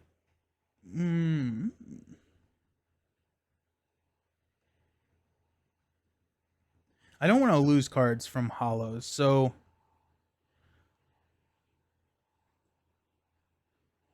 And we would be going 5 to 3 for the attack, which is not honestly the best. We could backstab it and deal... Honestly, we could backstab it. We don't have any money. Never mind, we can't do that. We'll worry about that later. So let's go ahead and have Jack go. We will give him +1 money from Lone Wolf. We will... Let's go ahead and Pathfinder over to the plaza. Victory 1 again. Let's go. As a quick action, we can take a horror, look at a revealed side of a concealed mini card.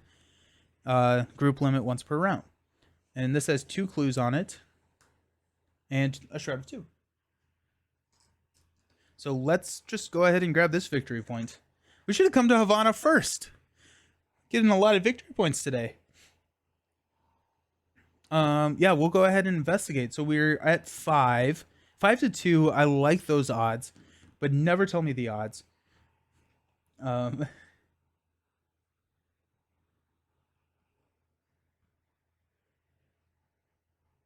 What I should have done is I should have played Fieldwork first. This game information has changed, so I'm not going to do that, but I should have played Fieldwork first. We will go ahead and go for our first action. We'll investigate 5 to 2. Minus tablet is -3. So we're good. We go here, and we get a money. We'll investigate again for 5 to 2. Come on, no whammies, no whammies, no whammies. -3, we are good. We get this clue, and we get a money. Then for our third action, we will go ahead and spend 2 of this money to drop field work. Too many things on the table, team.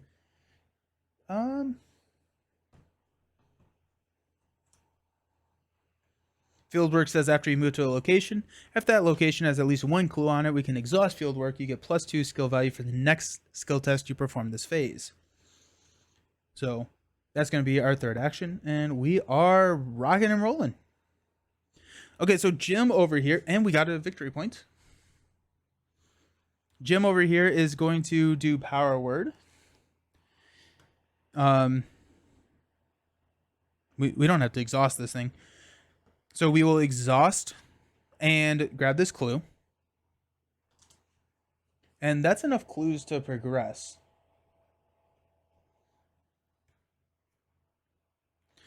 We get another victory point because this... Oh, wait, no, this one actually doesn't have a victory point on it.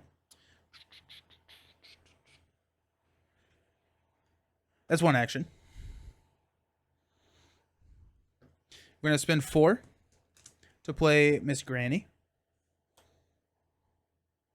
That's going to be our second action. And we probably should have kept... This deck is really expensive. We probably should have kept that alchemical transmutation. And so now we're at a 6 brain, which is pretty nice. It'd be really great to go ahead and get a living ink at this point.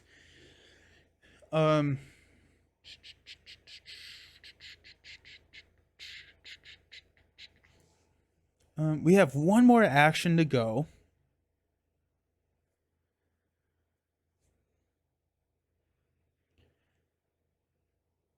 Dumb question, but Jim also has emergency cash, right? I think so. Yeah, he has 2 copies of emergency cash.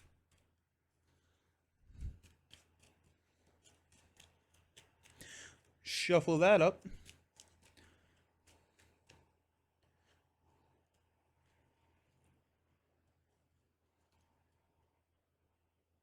We could go ahead and progress. I think I want to do that next turn. I think I really want to progress next turn, just so that we have more going on. I'm gonna move here. I would like to move down to the Grand Terito, I think. I want to do this. I think that maybe Jack's ultimate goal is to clear this out. I would move down here with Jim and do the whole thing. You know what? No, I'm gonna stay here. I'm gonna like gain a resource or something, and then I'm gonna come down because Jim can easily clear this out with my power word, otherworldly mimic. Yeah, we're definitely gonna do that. And then, well, we're gonna give ourselves that option. We will gain a resource for our last turn, for our last action. Okay, we have this guy. He's gonna hunt over here, and he's aloof, so he's just gonna hang out. He's just there to be annoying.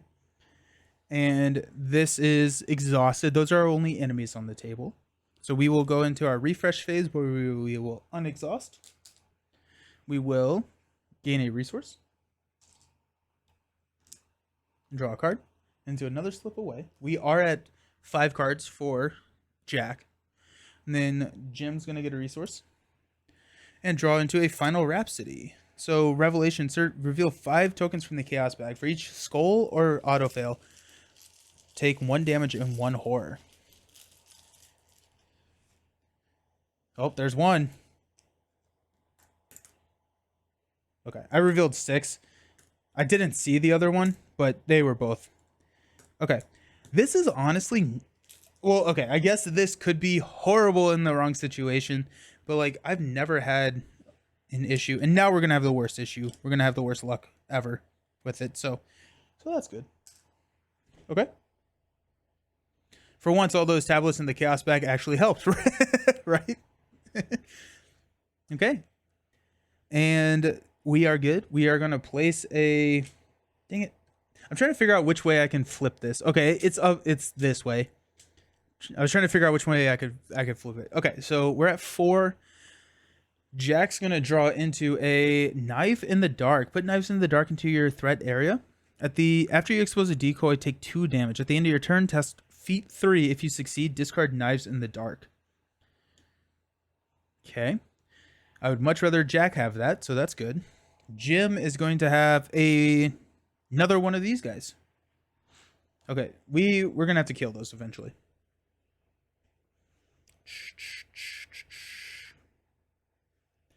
Let's go ahead and spend our resources to progress the act. I feel like we never get to do this in this campaign. You can assign horror to poor old Granny if you need to. That's true. The only reason I'm not is I have the ability with the otherworldly mimic to heal too if I need to, and so like horror here is not that bad, and the mercy is an investigator heals, not a tough old bird or ally. Okay, sweet. We get to. This is crazy. I honestly don't remember the last time we spent clues to advance the act. There's something off about this. Desai remarks that you patrol the rainy streets of Havana. I swear I kept seeing something following us, but when I look, fate must have had a sense of cosmic irony as the moment Desai turns around, a formless shape, not unlike the distortion in reality, opens its gaping maw and swallows him. Jeez. It swallows him whole. That's horrific. You shout his name in terror, but to your surprise, the distortion reshapes itself in his image. The imposter gives you a sinister grin before vanishing into the shadows, taking the real Desai with him. If the story asset is in play, set him aside out of play, removing all tokens and attachments from him. Okay. Find the set aside encounter. The investigator draws that enemy, resolving its conceal keyword. So this is alert, conceal 1, hunter, retaliate. Okay. So let's do that now. So we've got 2 decoys because he's conceal 1 per investigator.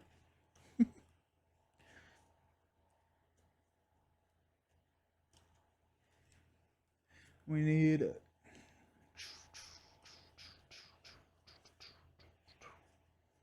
we go. Okay. So we'll go ahead and do that. Now, okay, this kind of got interesting.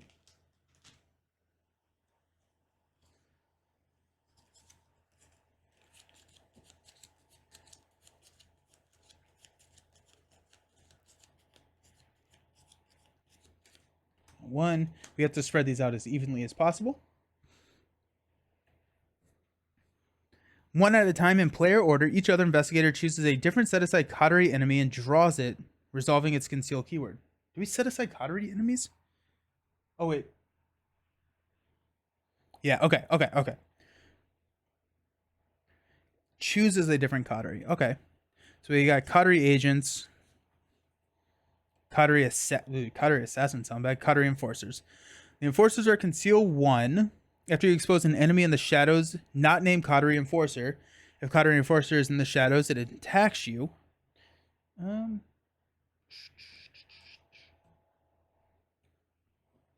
The assassin, at the end of the enemy phase, if the assassin is in the shadows, it attacks each investigator at each location with 1 or more concealed mini cards. That's awful. That's bad. After coterie agent enters the shadows, place 1 do on it. When it's exposed, discard it. We're definitely taking the coterie agent, I think. So conceal 2, which means that we'll go here and here. That's, well, we could go here. Yeah, we'll go here, here, and here. Okay, yeah, we'll do that. So that's coterie agent C.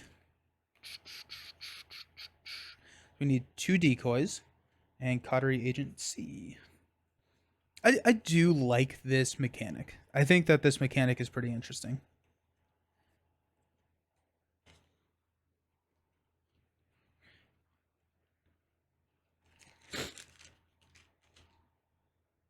That being said, I feel like mystics are very powerful in this game, but I do feel like mystics are at a disadvantage in finding the concealed cards, right? Because you have to investigate, attack, or evade. And mystics do all of that with spells, and so you have to be using spells in order to do whatever you need to do. That being said, we could do a Storm of Spirits. Storm of Spirits is actually a really good call here. We got one here, and one here. So Storm of Spirits is this attack uses brain instead of fist, and then we deal 2 damage to everything. That reveals all the concealed cards that would kill our otherworldly mimic, which we could just pull Power Word back because we did do greater control. I'm kind of interested in that. Let's finish this though. Shuffle the encounter card, discard pile, and the remainder of the Crimson Conspiracy and Cleanup Crew encounter sets into the encounter deck. Okay, well that makes more sense. Now we'll get the enemies. I bet that's what was happening.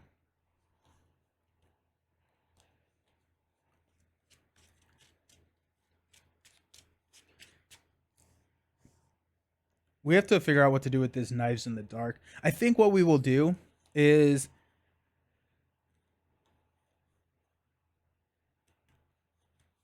we'll take care of this guy, or we'll try to take care of this guy, and then test Knives in the Dark before we start revealing concealed cards, because I don't want to be taking that damage with Jack.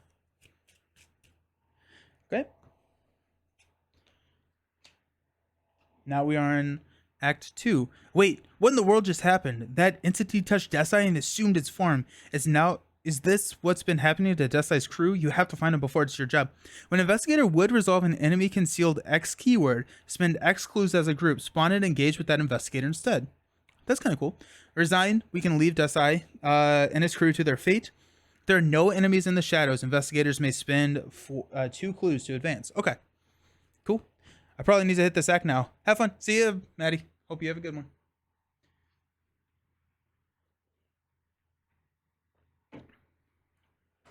Okay, so we're full on actions. That was the first thing that we did on the turn. I think that was illegal. Yeah.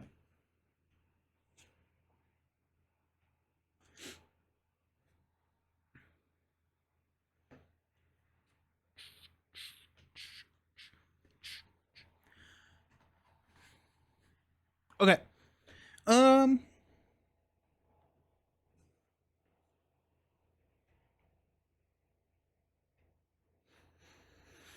I think what we'll do is we'll have Jim Culver take the Power Word back into his hand, and then we will play a Storm of Spirits that will deal damage to everything at the location. This guy is going to sit with one or with 2 damage on him, but it will reveal the concealed cards. The worst thing that could happen is this guy gets spawned. He's alert, concealed 1, hunter, and retaliate. He gets +2 per investigator health. Then he is elite. After he's evaded by 2 or more, and there's another copy of him at your location, that copy deals this one 2 damage. Don't really know what that means. We were instructed to set that other one aside, right? Yeah. He has a victory point as well. And he could hit us pretty hard. But I mean, here we are. Okay. So, quick action. Let's bring Power Word back to our hand. This guy is still engaged with us.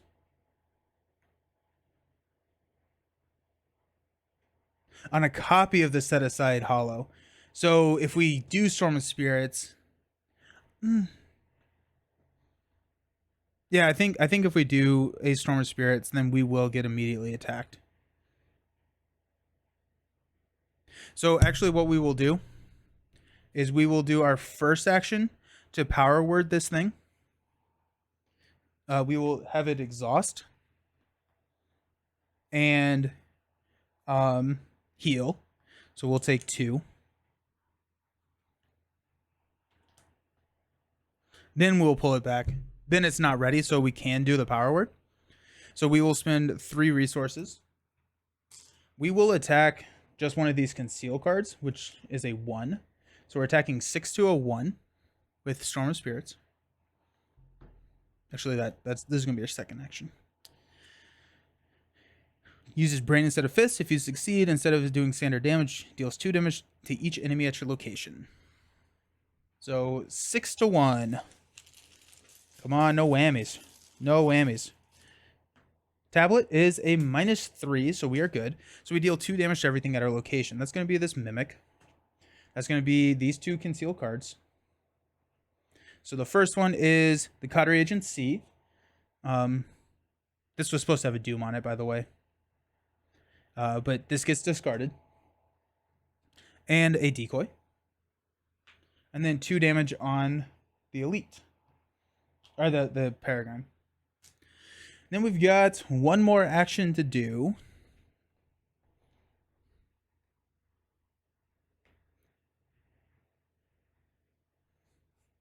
I forgot how good Storm was for concealed cards. I probably should have held on to that Storm. Here we are.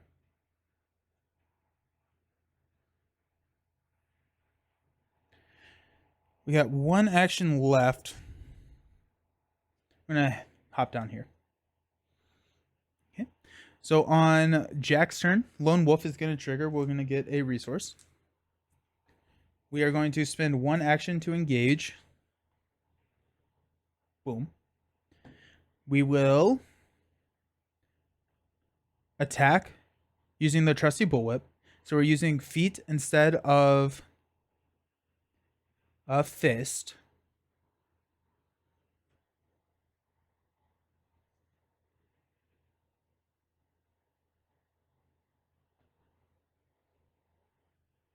Actually, we're going to shift this first.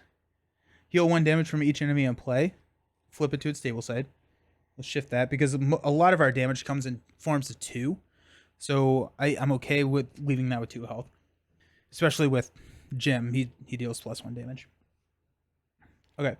So now we're attacking here at 5-3. I don't love it. Especially because we have a lot of -3s in there.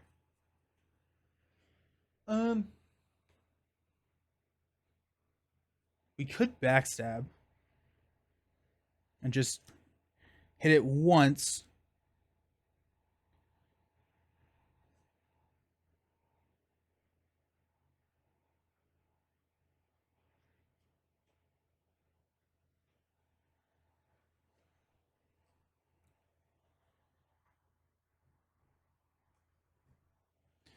We're gonna use backstab. We're gonna spend 3 resources.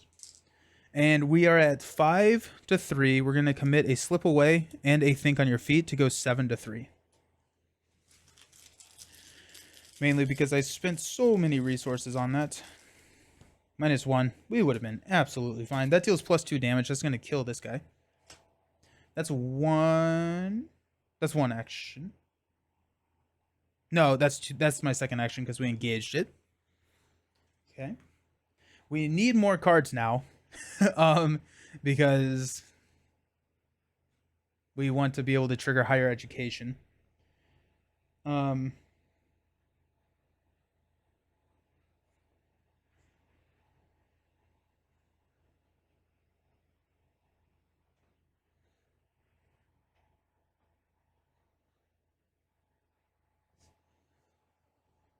I don't want to start revealing these conceal cards. What I do want to do is use Pathfinder to hop down here so that I can get my card. We'll try and have Jim go first so that we can, again, trigger Lone Wolf next turn. We could investigate here. Wouldn't be the end of the world because we could exhaust this.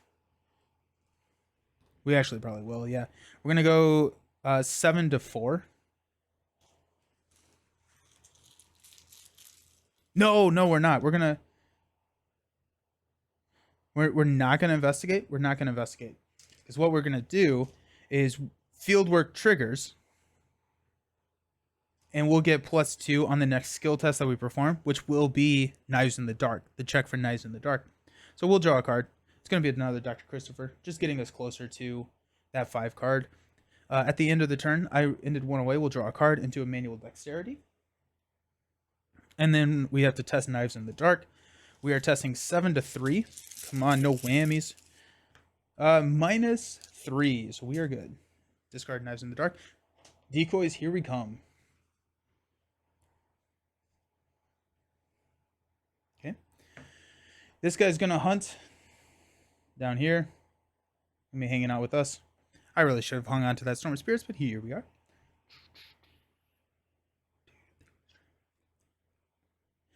Unexhaust everything.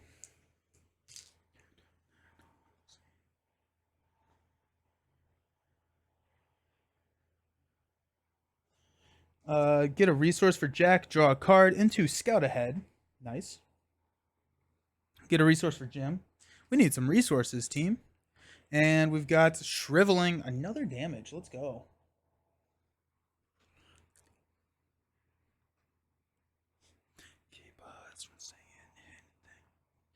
And we're at the top of the round, so we're going to add a Doom. Jack has got a Secrets Lost. Test Brain 3. For each point you fail by, choose a non-weakness card in your hand and set it aside out of play as a hollow. CC by 2 or more, you can take one horror and choose a set aside hollow and add it to its owner's hand. We are going to do this. We're going to spend a resource. We can trigger this twice, I believe. So we have 5 cards. We can spend this to give us +4 brain. So we're at 5 brain. We're testing brain 3. I really would like to succeed by 2 or more. Because if we do, we can grab this Storm of Spirits back. And that would be really big. That'd be really big. We're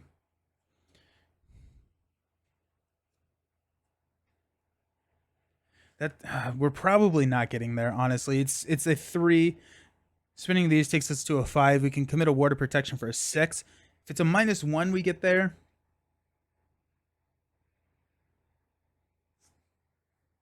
I've got to try this. I have to try this. So we'll spin 2, and we'll commit a Ward of Protection from Jim. So we're going 6 to 3. No whammies. Come on, give me a +1.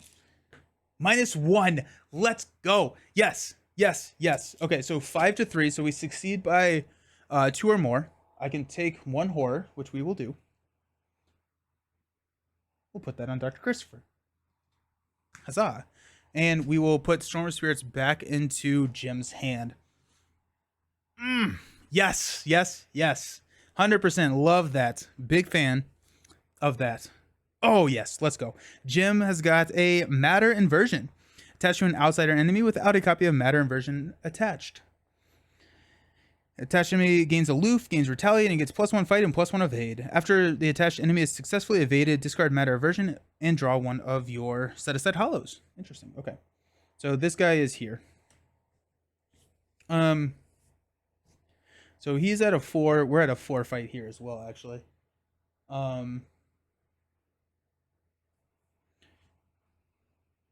Don't love it.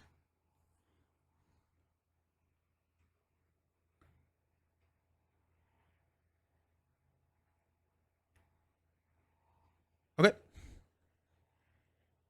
Oh my gosh, yes, let's go. That was so pumped. I'm so hyped. Okay, so what I would like to do is be able to hit one of these attacks for Granny. But what we can do is we can get a resource. We can spin the resource to lower the Shroud, and then we're attacking 6 to 2 instead of 6 to 4 because X is the Shroud value of the location. So if we do that, we can do the Storm of... Oh, we don't have any money. We don't have any money at all. We need money. We need money, and we would need money from to lower the Shroud value. Or we just don't. We just don't, and we instead...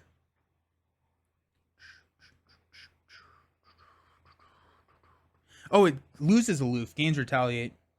So this thing is going to engage. We're gonna have it engage Jack. We're gonna have it engage Jack. Jack can handle it a little bit better than... Actually, Jim can handle it fine.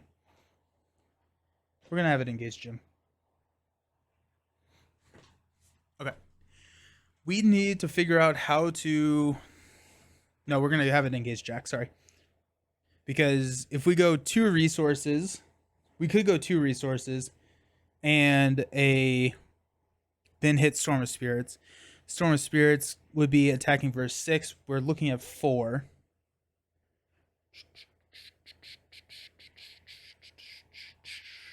Which I don't like. We have a +1 with just a ward of protection, which is just not good. Um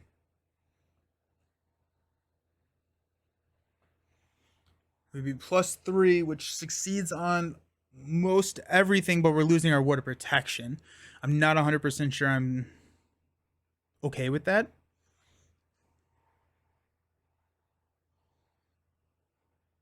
And if we do that, then we would kill this guy. We would reveal here, and then we wouldn't get the resource from Lone Wolf. I think I kind of have to do that. I think, especially because we're about to advance here. I don't know what's going to happen.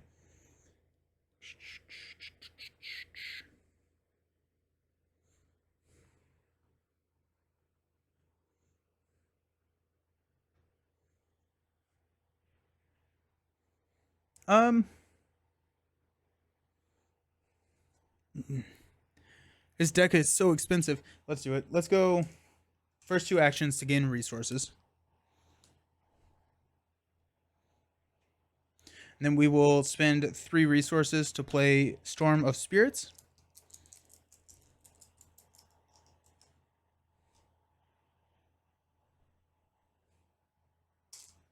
We will commit a ward of protection. Am I rushing into this? Do I need to be doing this? I honestly don't know if I need to be doing this.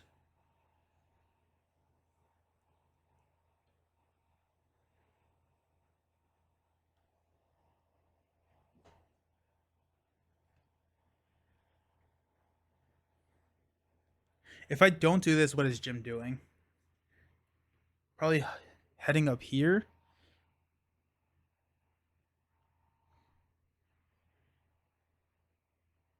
And if we pull this guy in, are we okay with pulling him in right now? I think the answer is probably no, honestly. I think that's a little scary.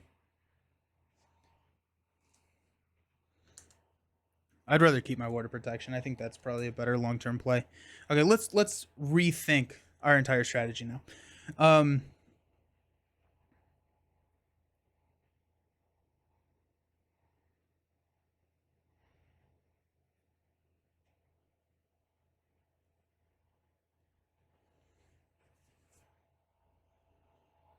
If we have it engage Jim,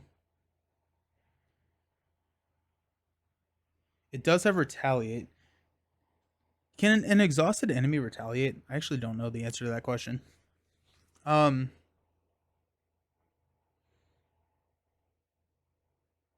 we don't have any money. We don't have any money at all.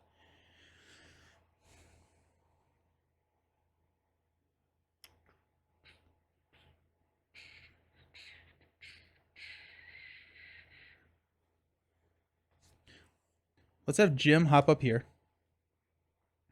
for 1. We're going to gain a resource for 2. We honestly may gain a resource for 3.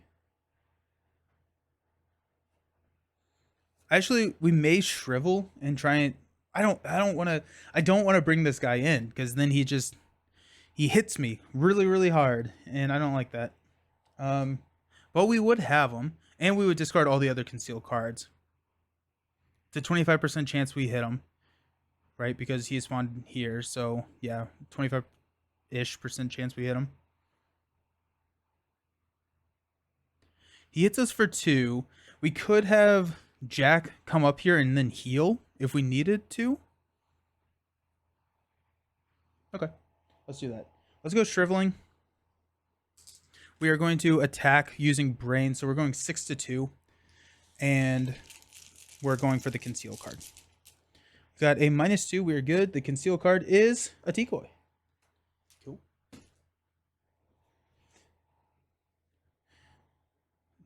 Yep. Okay, so that's all of our actions. Jack, Lone Wolf triggers. We start our turn not with anybody. We're going to use a trusty bullwhip to attack here. So it uses our feet, which we have 5 to 4. If we go manual dexterity, if we commit a manual dexterity, we're 7 to 4, which I like those odds. Get a tablet, which is a -3, which is good. So we pass. We'll exhaust the trusty bullwhip to deal 2 damage, which will kill this guy.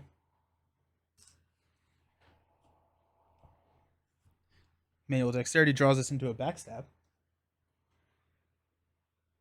That's 1 action.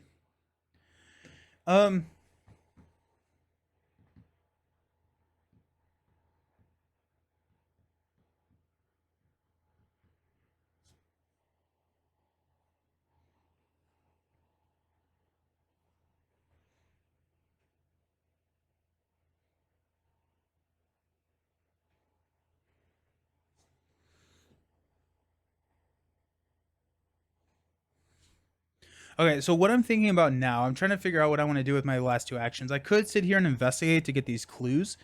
I could try and hit this conceal card. That would also be an option. Or I can leave and do something else, right? I could hop up here and then reveal this conceal card, which is that's not a bad idea. Because then we would know we would have that guy. I would probably rather have him engaged with Jack than I would Jim anyways. Pathfinder allows us to move for free, investigate, and then we could get an attack, but we actually don't. We could we won't have the money for backstab.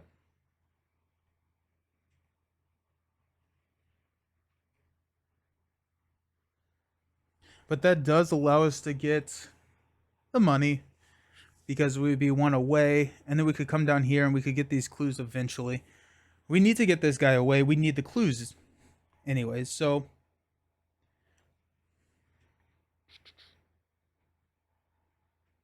we could no. I think right now I want the money. I want money. So we're going to hop up here and we are going to gain the money. I want money because I want to be able to play backstab. Because that's going to be 3 damage. That's half of this guy's health. So I think that's probably going to be the right call. We end the turn. We are 1 away, so we are going to go ahead and gain the money here. And we will go into enemies. So, oh, whenever he takes damage during Act 1 or 2, instead automatically evade him. Okay, cool. So no enemies in play. We will unexhaust. Go ahead and gain resources. Jack's going to get a card. Jack's card is going to be a hiking boots. That's nice. And then Jim's going to get a card. It's going to be Azure Flame. That is also nice.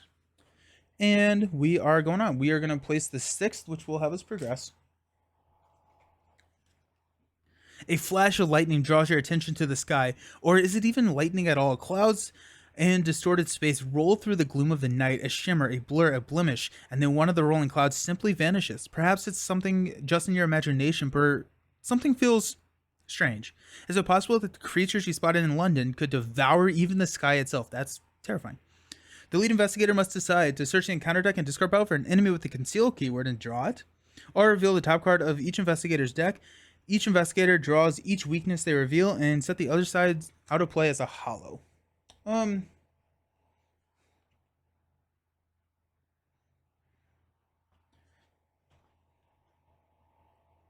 Honestly, the hollows have not been that bad. I think we're going to do the hollows. So Jack, pickpocketing goes as a hollow. Jim, emergency cash goes as a hollow. Okay.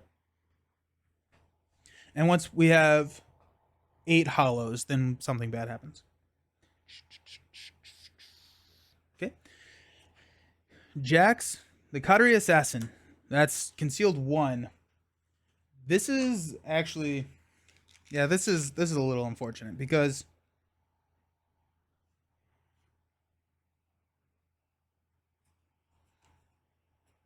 having more decoys is going to hurt us with finding this guy. Enforcer, the assassin. Assassin A. There we go. But what we will do is we'll throw this over here.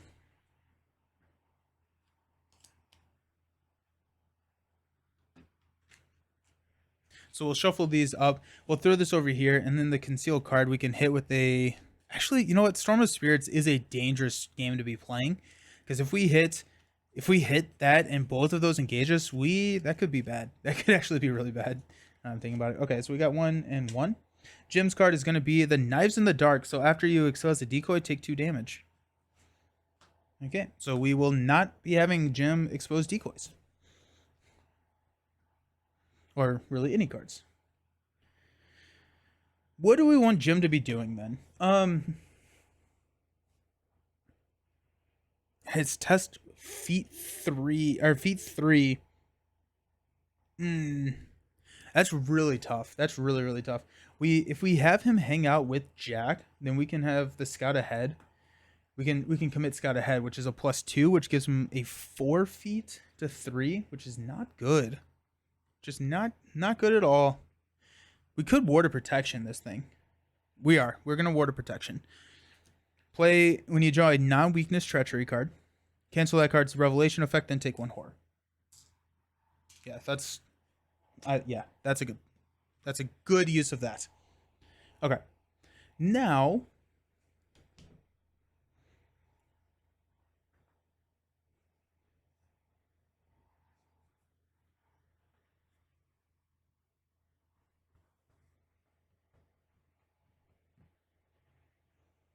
I think we're going to have Jack go first. If we have Jack go first, then we can do all of this Pathfinder fieldwork, all of this fun stuff.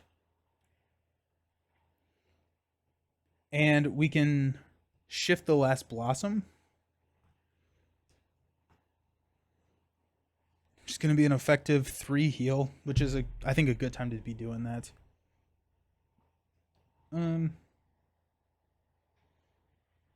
We need to empty these conceal cards.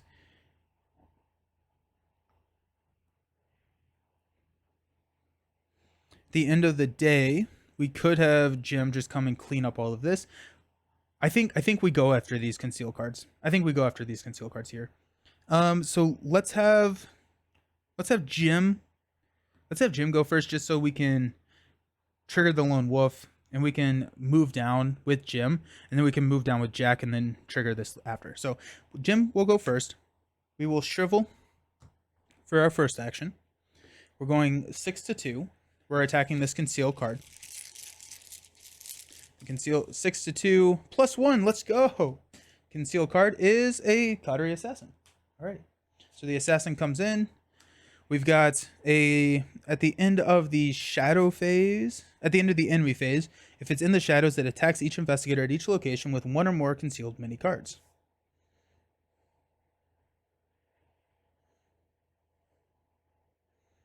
I think we just kill this guy.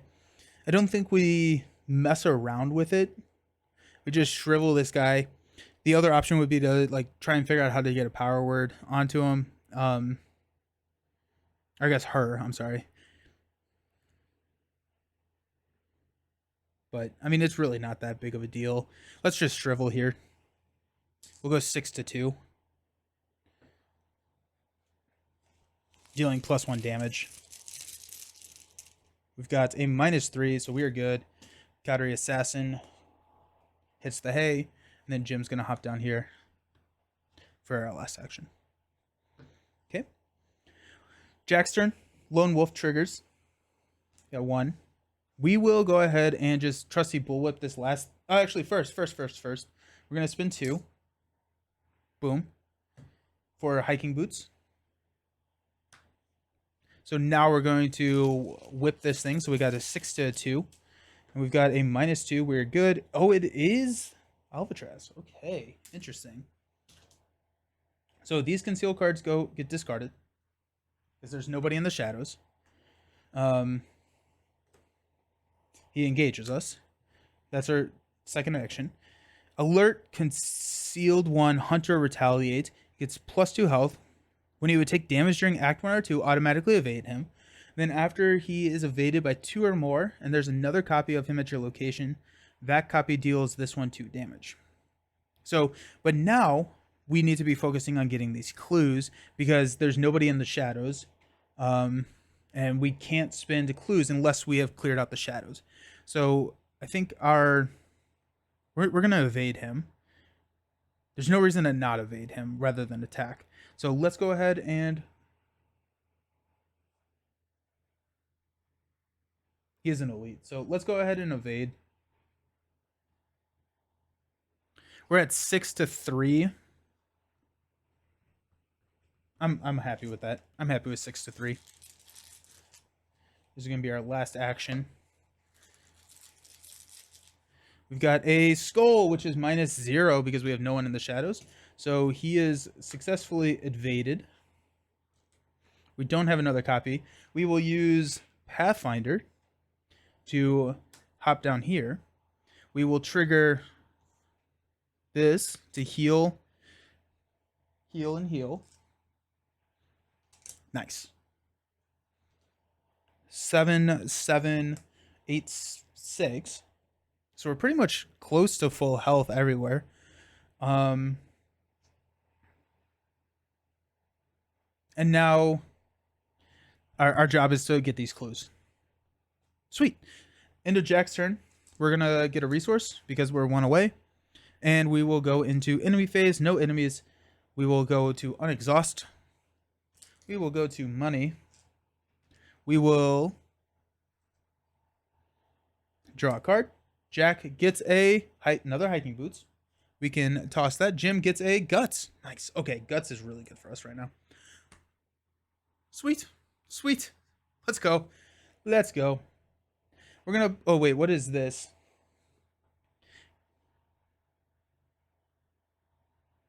Oh, this is... Being hunted by the coterie was bad enough, but now you worry any random object you pass on the street or even the sky itself could simply swallow you whole, never to be seen or heard from again.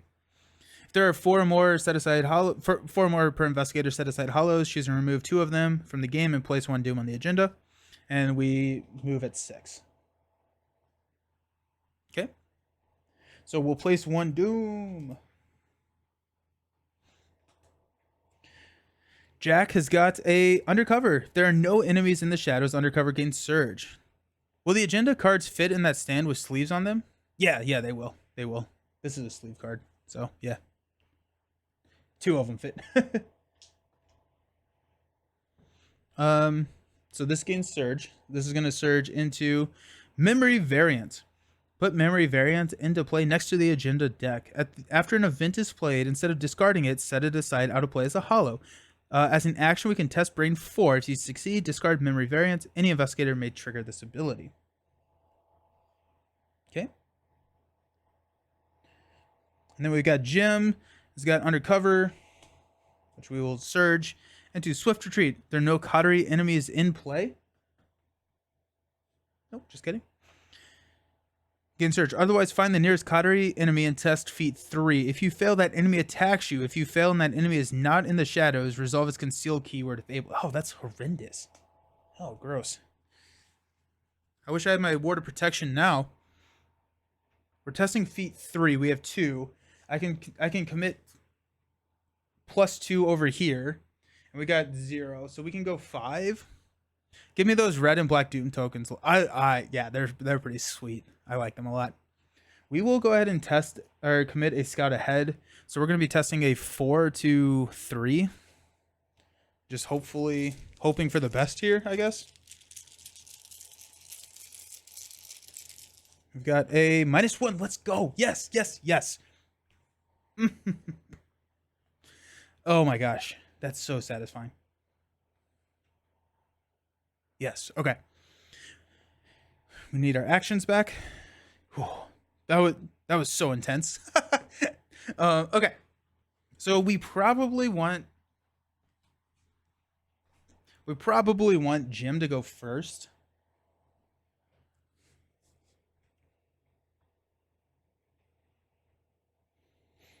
Jim can do this We have a lot of resources, so triggering Lone Wolf is actually not the end of the world.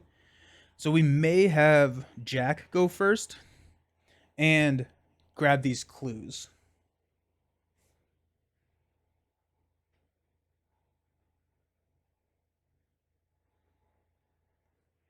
And then Jim has the ability to react to whatever happens. Yeah, we're going to do that. Okay, so we're going to spend 2 resources to lower the shroud value of here to 2.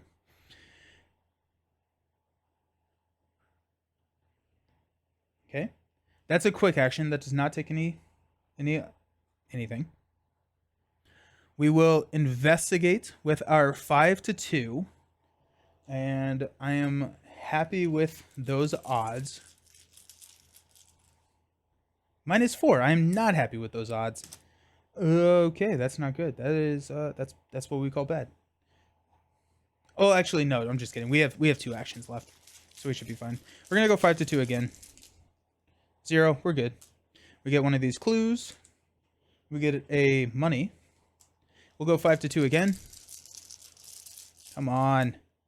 Skull, which is -0. So we get the clue and we get the money. We'll go ahead and spin the clues, because it's 1 per investigator to progress. It's clear now what has been happening to Desai's crew. They are being snatched by the very same entities you and Flint have been investigating and replaced by deadly imposters. But their true objective seems to be eliminating the evidence of their mimicry. Are they trying to infiltrate the coterie from within? Are these creatures truly intelligent enough for such a scheme? Whatever the case may be, you've tracked down the imposter. Desai is in danger of being erased from existence or worse. You're sure you can trust him, but you have to do something to help. You're not sure if you can trust him. Ready the enemy. He's ready. Remove all the tokens from him and discard any attachment from him. Find the previously set aside story asset, flip him to his enemy side, and spawn him at the same location as the one in play, randomizing them so you do not know which one is which. Yeah, that's kind of funny. That's cool. Well, yeah. Oh my gosh, that's intense. You arrive just in time to see 2 exact replicas of Dicerdo embroiled in a deadly battle for the fate of his identity. In the midst of this chaos, it's impossible to tell which is which. There's no time to study the mannerisms. You have to act. Each copy loses its concealed X and loses Hunter, gains aloof, and gains the following ability. As an action, we can parlay. Check the campaign log. If the cells knows Desai's past, you ask a question only he can answer. Look at the other side of this enemy. If either copy of it's defeated, advance. Do not look at its other side. I think we know its... Do we know its past? I don't think we do. No, we made a deal with him. We don't know his past. Okay. Oh my goodness. It's like a 50-50. That's really fun. Okay. We will... They have aloof. So we'll Pathfinder up here.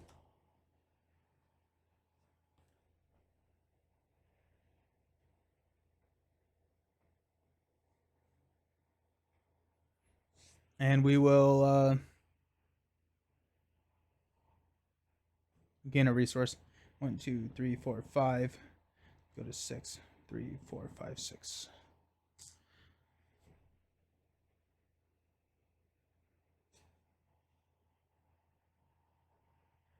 Okay. Jim's turn. What are we doing with Jim? Jim. Do we roll the dice on this thing? Well, I think we actually have to, because we don't know the past. I think we just have to. I think we just have to do it, and just hope that we don't kill the real one. That's really funny. Our first action, we're going to try and take care of this memory variance up here. We're testing 6 to 4. We've got a -3. That's unfortunate. Um,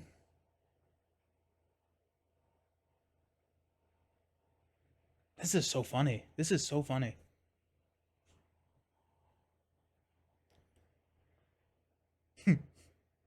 Oh, we got a victory point from here. We're up to 4 victory points.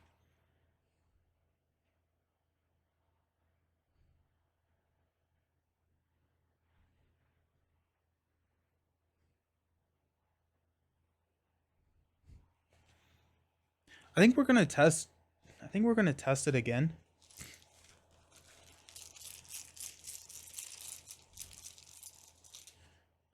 +1, so we're good. Got this out of there.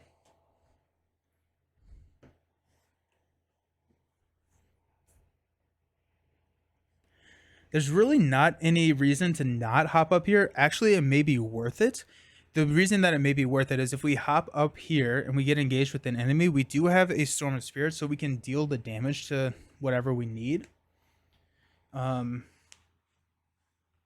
this is fun. I enjoy this.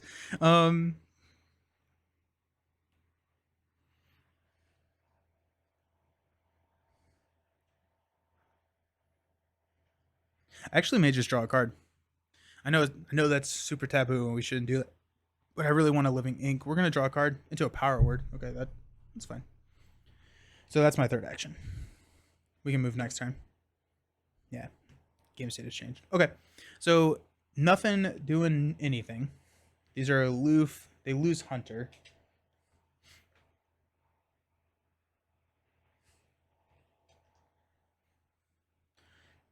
We will unexhaust.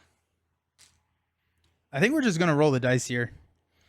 Get our actions back. Wish I could fix you. We're probably gonna have Jim drop another copy of Shriveling or Azure Flame, just so we have more attacks if we need it. But honestly, Jack can probably handle the damage if it comes down to it. Jack's gonna draw into an Unexpected Courage. That's really good for Jack, and then Jim's gonna get an Azure Flame. It's less good for Jim. We got 2, 4, 6, 7 in Jim's hand. We got 2, 4, 6 in Jack's hand. And we're top of the round. Jack has got a Coterie Enforcer A. After you expose an enemy in the shadows, not named Coterie Enforcer is in the shadows, it attacks you. Honestly, we're going to ignore these. This is our game end condition, so we will we'll still put it out, but we're not gonna go out of our way to actually get them or expose them because there's really no reason to do that. Coterie Enforcer A.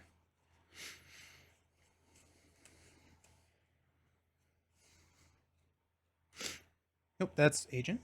I need Enforcer.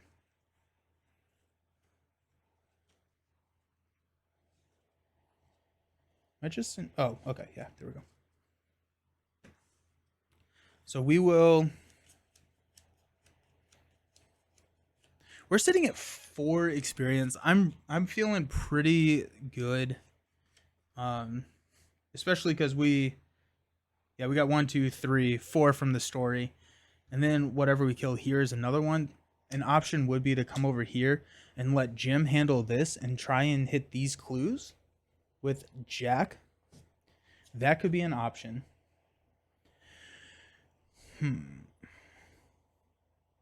For another victory point. Let's see what Jim's got, and then we'll make that call. Place 1 Doom on an enemy in the shadows if there are no enemies in the shadows. Yep. Okay, so we'll place a Doom. This is at 6. We're moving on. Okay.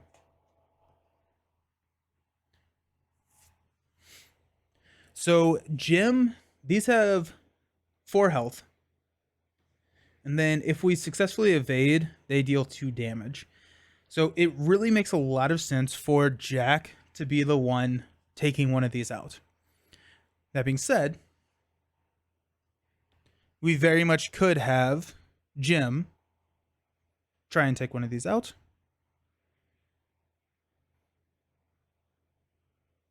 And if we do,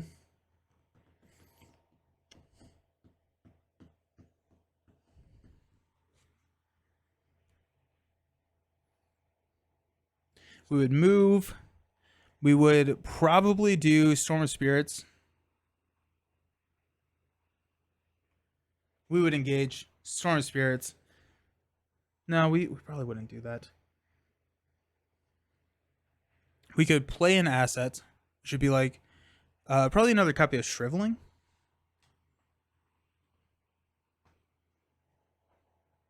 Yeah, another copy of Shriveling. We could drop another copy of Shriveling onto the table. We have enough to kill. It just makes so much more sense for Jack to be the one taking this thing out. But Jim's not going to be able to get these clues. There's no way Jim's going to be able to get the clues. Jack could probably take one of these out in one turn, I think. Maybe. Jack and Jim could tag team one turn. They have 4 health. You could attack, deal a damage, exhaust for you could exhaust for 3 or evade. Yeah. We could take them out in one turn. We have a couple of turns. How risky do we want to get for that? It's a victory point. It is a victory point. That is pretty significant. Honestly, I think I'm going to go for the victory point here. I think I'm going to go for the victory point. And we're just going to let... We have another agenda. We're going to do it. We're going to do it. That's going to be the fun thing to do. We're going to have Jack go first. He's going to get a resource. We are 3, 4, 5, 6, 7. So we go to 8. Just insane.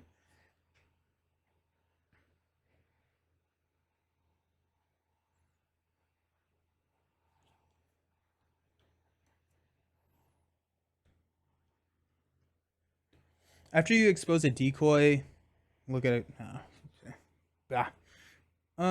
Okay.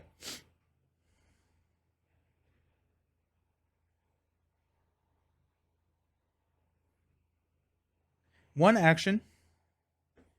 We're gonna embezzle some treasure. Move 2 over there. We will Pathfinder and Fieldwork to hop over here. So now we're investigating for a 7 to 5. Or our next action. Get that victory point. Let's go. Let's do it, Beast now. It is 7 to 5. We will commit a Dr. Christopher to go 8 to 5. This is an action. Come on, 8 to 5. Let's go. Let's go. Let's go. -1. We're good. We get one of these clues, and we get a resource. We can spend clues, right? No, that was last time. Okay. We have one more action. I think we go for it here. We have an Unexpected Courage, which actually I think I may want to hang on to the Unexpected Courage. So...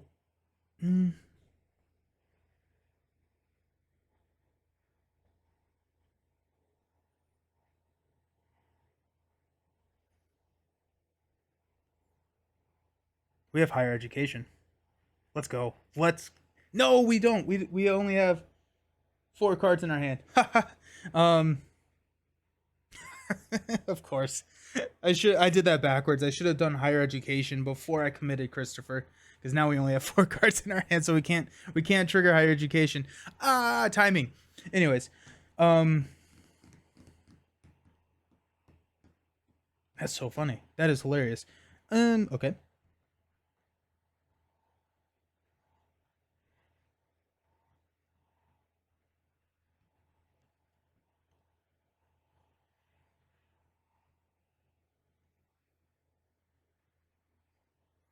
Let's do... Is there anything that... What's the worst thing that happens if we fail? Put a decoy into play. That's fine. Set each non-weakness card committed to this test outside of play as a hollow. It's not horrible. We could go even. We could go 6. We could go 6 to 5. And then if we heck, why not, right? Let's go 6 to 5. We've got a -1. Let's go. Big time, big time. We're going to exhaust hiking boots. Oh, wait. No, we can't. We can't. Never mind. Okay, well, there you go. And a victory point. Unexpected Courage in Lord of the Rings is the best. It's so freaking good in Lord of the Rings, yeah.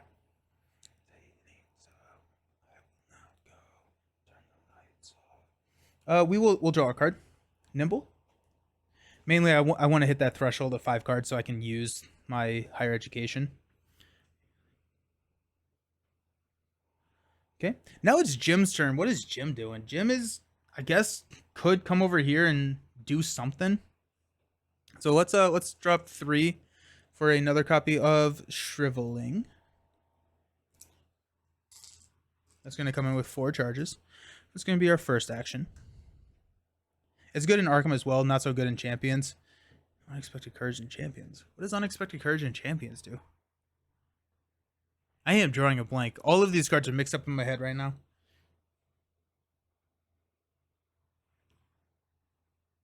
I straight cannot think of what Unexpected Courage in Champions is right now. Okay, so that's one action. We could move.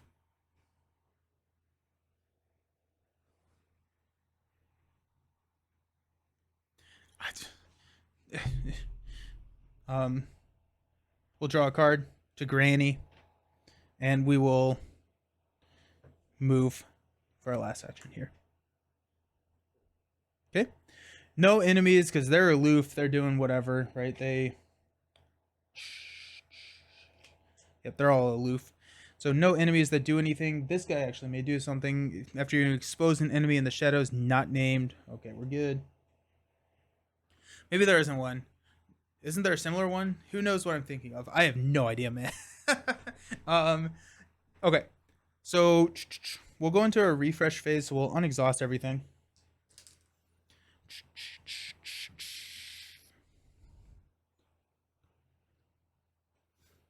Cool. We will gain a resource and draw a card. This is going to be our 5th card. Another Nimble. Gain a resource and draw a card. Test of Will. We'll place a 4th Doom. Jack has got a memory variance. Okay. So this is the whole bad thing. Jim has got a Matter Invasion. Attached to an outsider enemy with a copy.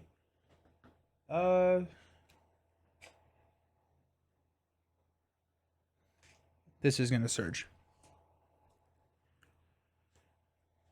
Swift Retreat. If there are no Coterie agents in play, Swift Retreat gains Surge. Otherwise, find the nearest Coterie agent and test 3.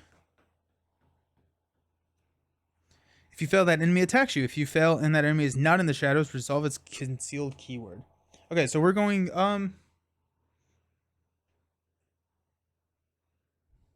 We're going to Test of Will that, I guess. So, we're going to test Brain 3. We got 6. So 6 to 3.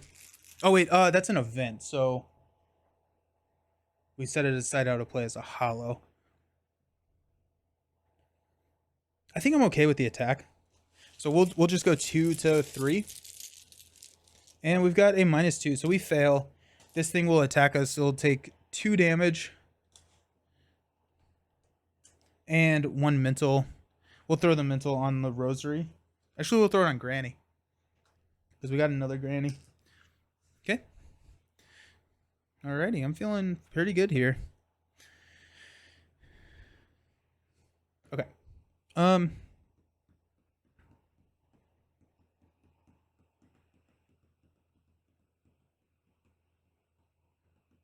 Let's have Jack go first. Lone Wolf will trigger. And we'll embezzle 2. We will Pathfinder here. We will field work. We will move. Boom. That's our first action. Our second action, we will engage this Coterie agent. Or sorry, this this guy.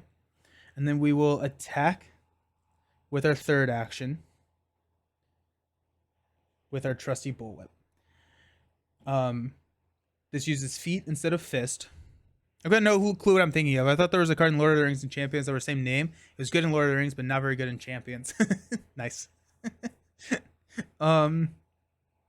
Okay, so we're looking at a 4. We are attacking here. So we're looking at a 4.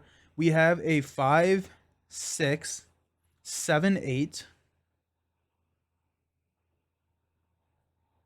Yeah, we have 8. 8 to 4. I'm happy with those. With that. Or actually, we don't exhaust Trusty Bullwhip. -1, so we are good. Now we will exhaust Trusty Bullwhip. We will evade him. So this one is evaded. We deal 1 damage to it.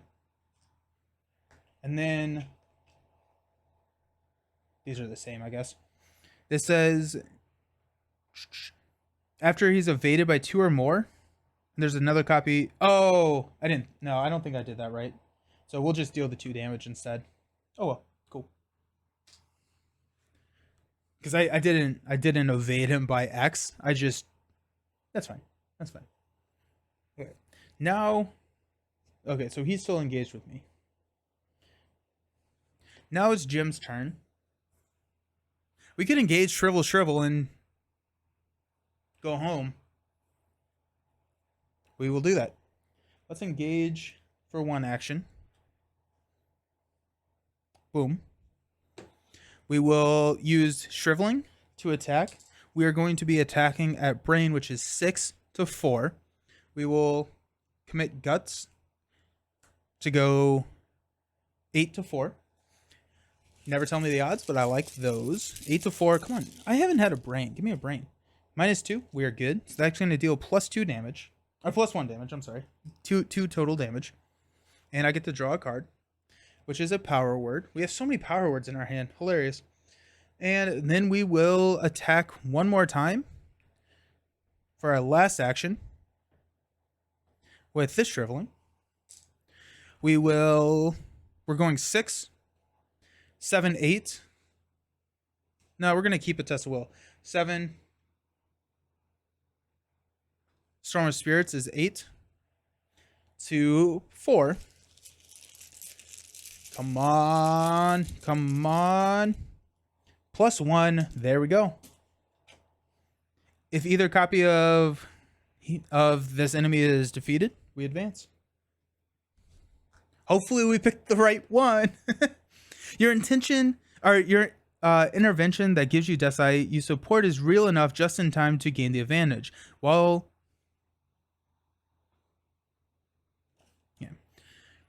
you had been pulling your punches, Desai had no such qualms. He shoves his firearm in his imposter's stomach and pulls the trigger. The other Desai collapsed lifeless to the floor. Blood pools from his bullet wound and soaks his body crimson. Desai spits on the corpse of the mimic. Something in Spanish. He mutters out of his breath, then clasps your shoulders and gives you a grin. Thanks, I really owe you. From what you can tell, his mannerism seems perfectly natural. You breathe a sigh of relief. For the remainder of the campaign, do not look at the other side of... Oh my gosh, that's going to be so hard. It's going to be so hard to do. Do not look at the other side of either copy of Delgado until you... I honestly don't... Okay. I'm gonna get dark sleeves. That's what I'm gonna do. Is I'm just gonna get dark sleeves. Yeah, because I have 2 color sleeves. We'll put this one in one color and this one in the other color. Cool. That'll work. Find the copy of that's in play. This one. If both copies are in the victory display, return 1 to play. The Temptation, right? Store this copy in a safe place where you may refer to it later in the campaign. Resolution 1. Okay, this one I felt way better about this this encounter than I have the last couple encounters. So that's I'm really happy with that. So resolution 1. You recap the night's events as your head as Desai calls an impromptu meeting with the rest of his crew. I have to sort through this, he mutters to you in frustration. The fact that any of them could be, well, it puts things into perspective. Not sure who to trust. He certainly seems to be back to normal. You must have made the right choice. Then again, your mind wanders to the other version of Desai who stalks through the rainy Havana streets to gunshots and distortions in the sky. You can't help but to continue to scan Desai's eyes for any sign, any at all, that he may not be who he claims to be. You found none. Or perhaps the mimic simply knows how to act that it has been now it knows how to act now that it's been in his skin for so long. Well, he interrupts your thoughts. I guess you owe me. I guess I owe you my end of the bargain. Blackbird Solitaire. You blink in confusion. Blackbird Solitaire, he repeats. It's one of the passphrases to my hideout in Yarborough City. We rotate passphrases whenever I grant someone in my crew access, which is rare. Not even the rest of the coterie knows how to get in. They think that it's just a front anyways. I think most of them don't understand that what I'm really up to most nights. As if sensing your next question, a smile crawls upon his lips. Cleaning up the city, that is. He flicks his cigarette into a wet puddle. Dude is going through him. Um, not seeming to understand the irony in the act. Anyways, 7th Avenue, old condemned cigar factory. You can't miss it. Got at least one of those things you're after stored inside. Just give it a week or two before they get the message about the new passphrase, then it's all yours. Then Desai loads a new magazine into his Thompson and turns to address his crew. Now, if you'll excuse me, I have some imposters to root out. You decide to leave before you're forced to know exactly how he plans to do that. Each investigator earns experience equal to the victory X, so that's going to be 5. Heck yeah. So Jack's going to get 5. Jim's going to go with 4 because Jim used his in between. That's so hype. We've got Desai is in our debt. We have to record that.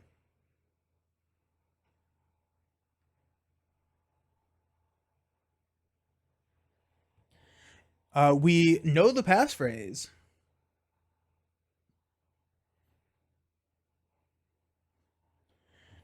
In your campaign log, under time passed, find the 6th spot from the current time. Under that spot, write a omega. Oh, that's gonna unlock. Oh, that's pretty cool. I really like that. That's actually really sweet. So we are currently at time 12. So 6 from here is 18. So we'll write an omega.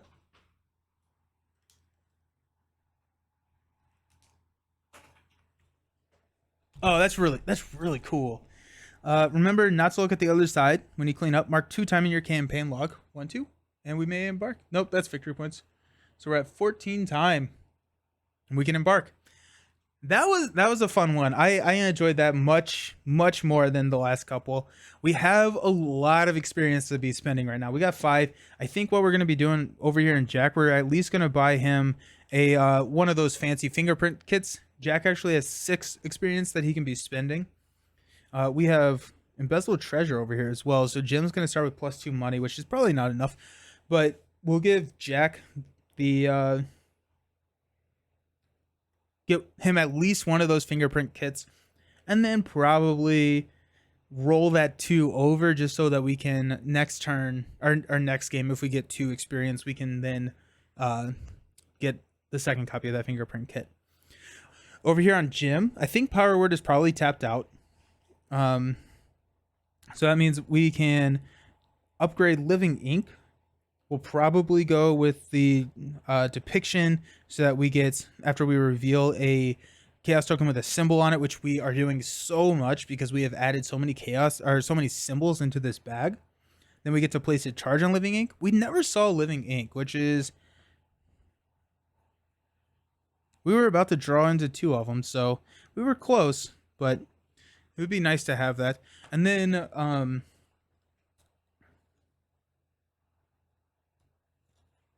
then maybe just pump up Eldritch skill. The other thing that I do want to be thinking about is adding these or upgrading these shrivelings to like the level 3, then to level 5, just so that we have more damage potential, as well as combating this lower mental stat of 4, because at the higher levels you get to add X to the test. So like add brain +2 or whatever it is. And because we're upgrading it down the rabbit hole, also reduces that upgrade cost for us. I'm pretty happy with where things ended this time. So cool. So that's gonna be it for today. I appreciate all y'all for hanging out. There's a lot of reading, and so a lot of story got passed through. So that was really fun. And we will be back playing Arkham Horror next Friday. Next Friday, same time, 10 a.m. Eastern time. we'll be playing the next scenario in Arkham Horror. I'm not going to look ahead, and so we're going to be making some on the fly decisions. See you tomorrow, Nelson. Day 4. I can't do it tomorrow, unfortunately. But we will be back on Monday morning at 10 a.m. We're going to be continuing on in our MCCU, the Marvel Champions Cinematic Universe. We're at least going to be playing through Iron Man 1 and Iron Man 2. We're playing through the Cinematic Universe in chronological orders. So we did Captain America: The First Avenger, we did Captain Marvel, and now it's Iron Man 1 and Iron Man 2. We may be able to get Thor in there. It kind of depends on how much time it takes. I'll probably build the Thor deck, and if we have time, we'll run through Thor, and then progression on Wednesday for Lord of the Rings. That's kind of the schedule. We may sneak in another Ashes stream. I just had so much fun with Ashes, so it's tempting not to do more of those. But thank you all so very much for hanging out. I appreciate y'all, and I will talk to you all later. Ashes for sure. It was so much fun. We'll find a time to play it. We'll find a time. I also need to find a time to play Aeon's End. I got a lot of games to play. A lot of content coming up. Don't go anywhere. Alrighty, I'll see you all later. Hope you have a fantastic weekend. Peace.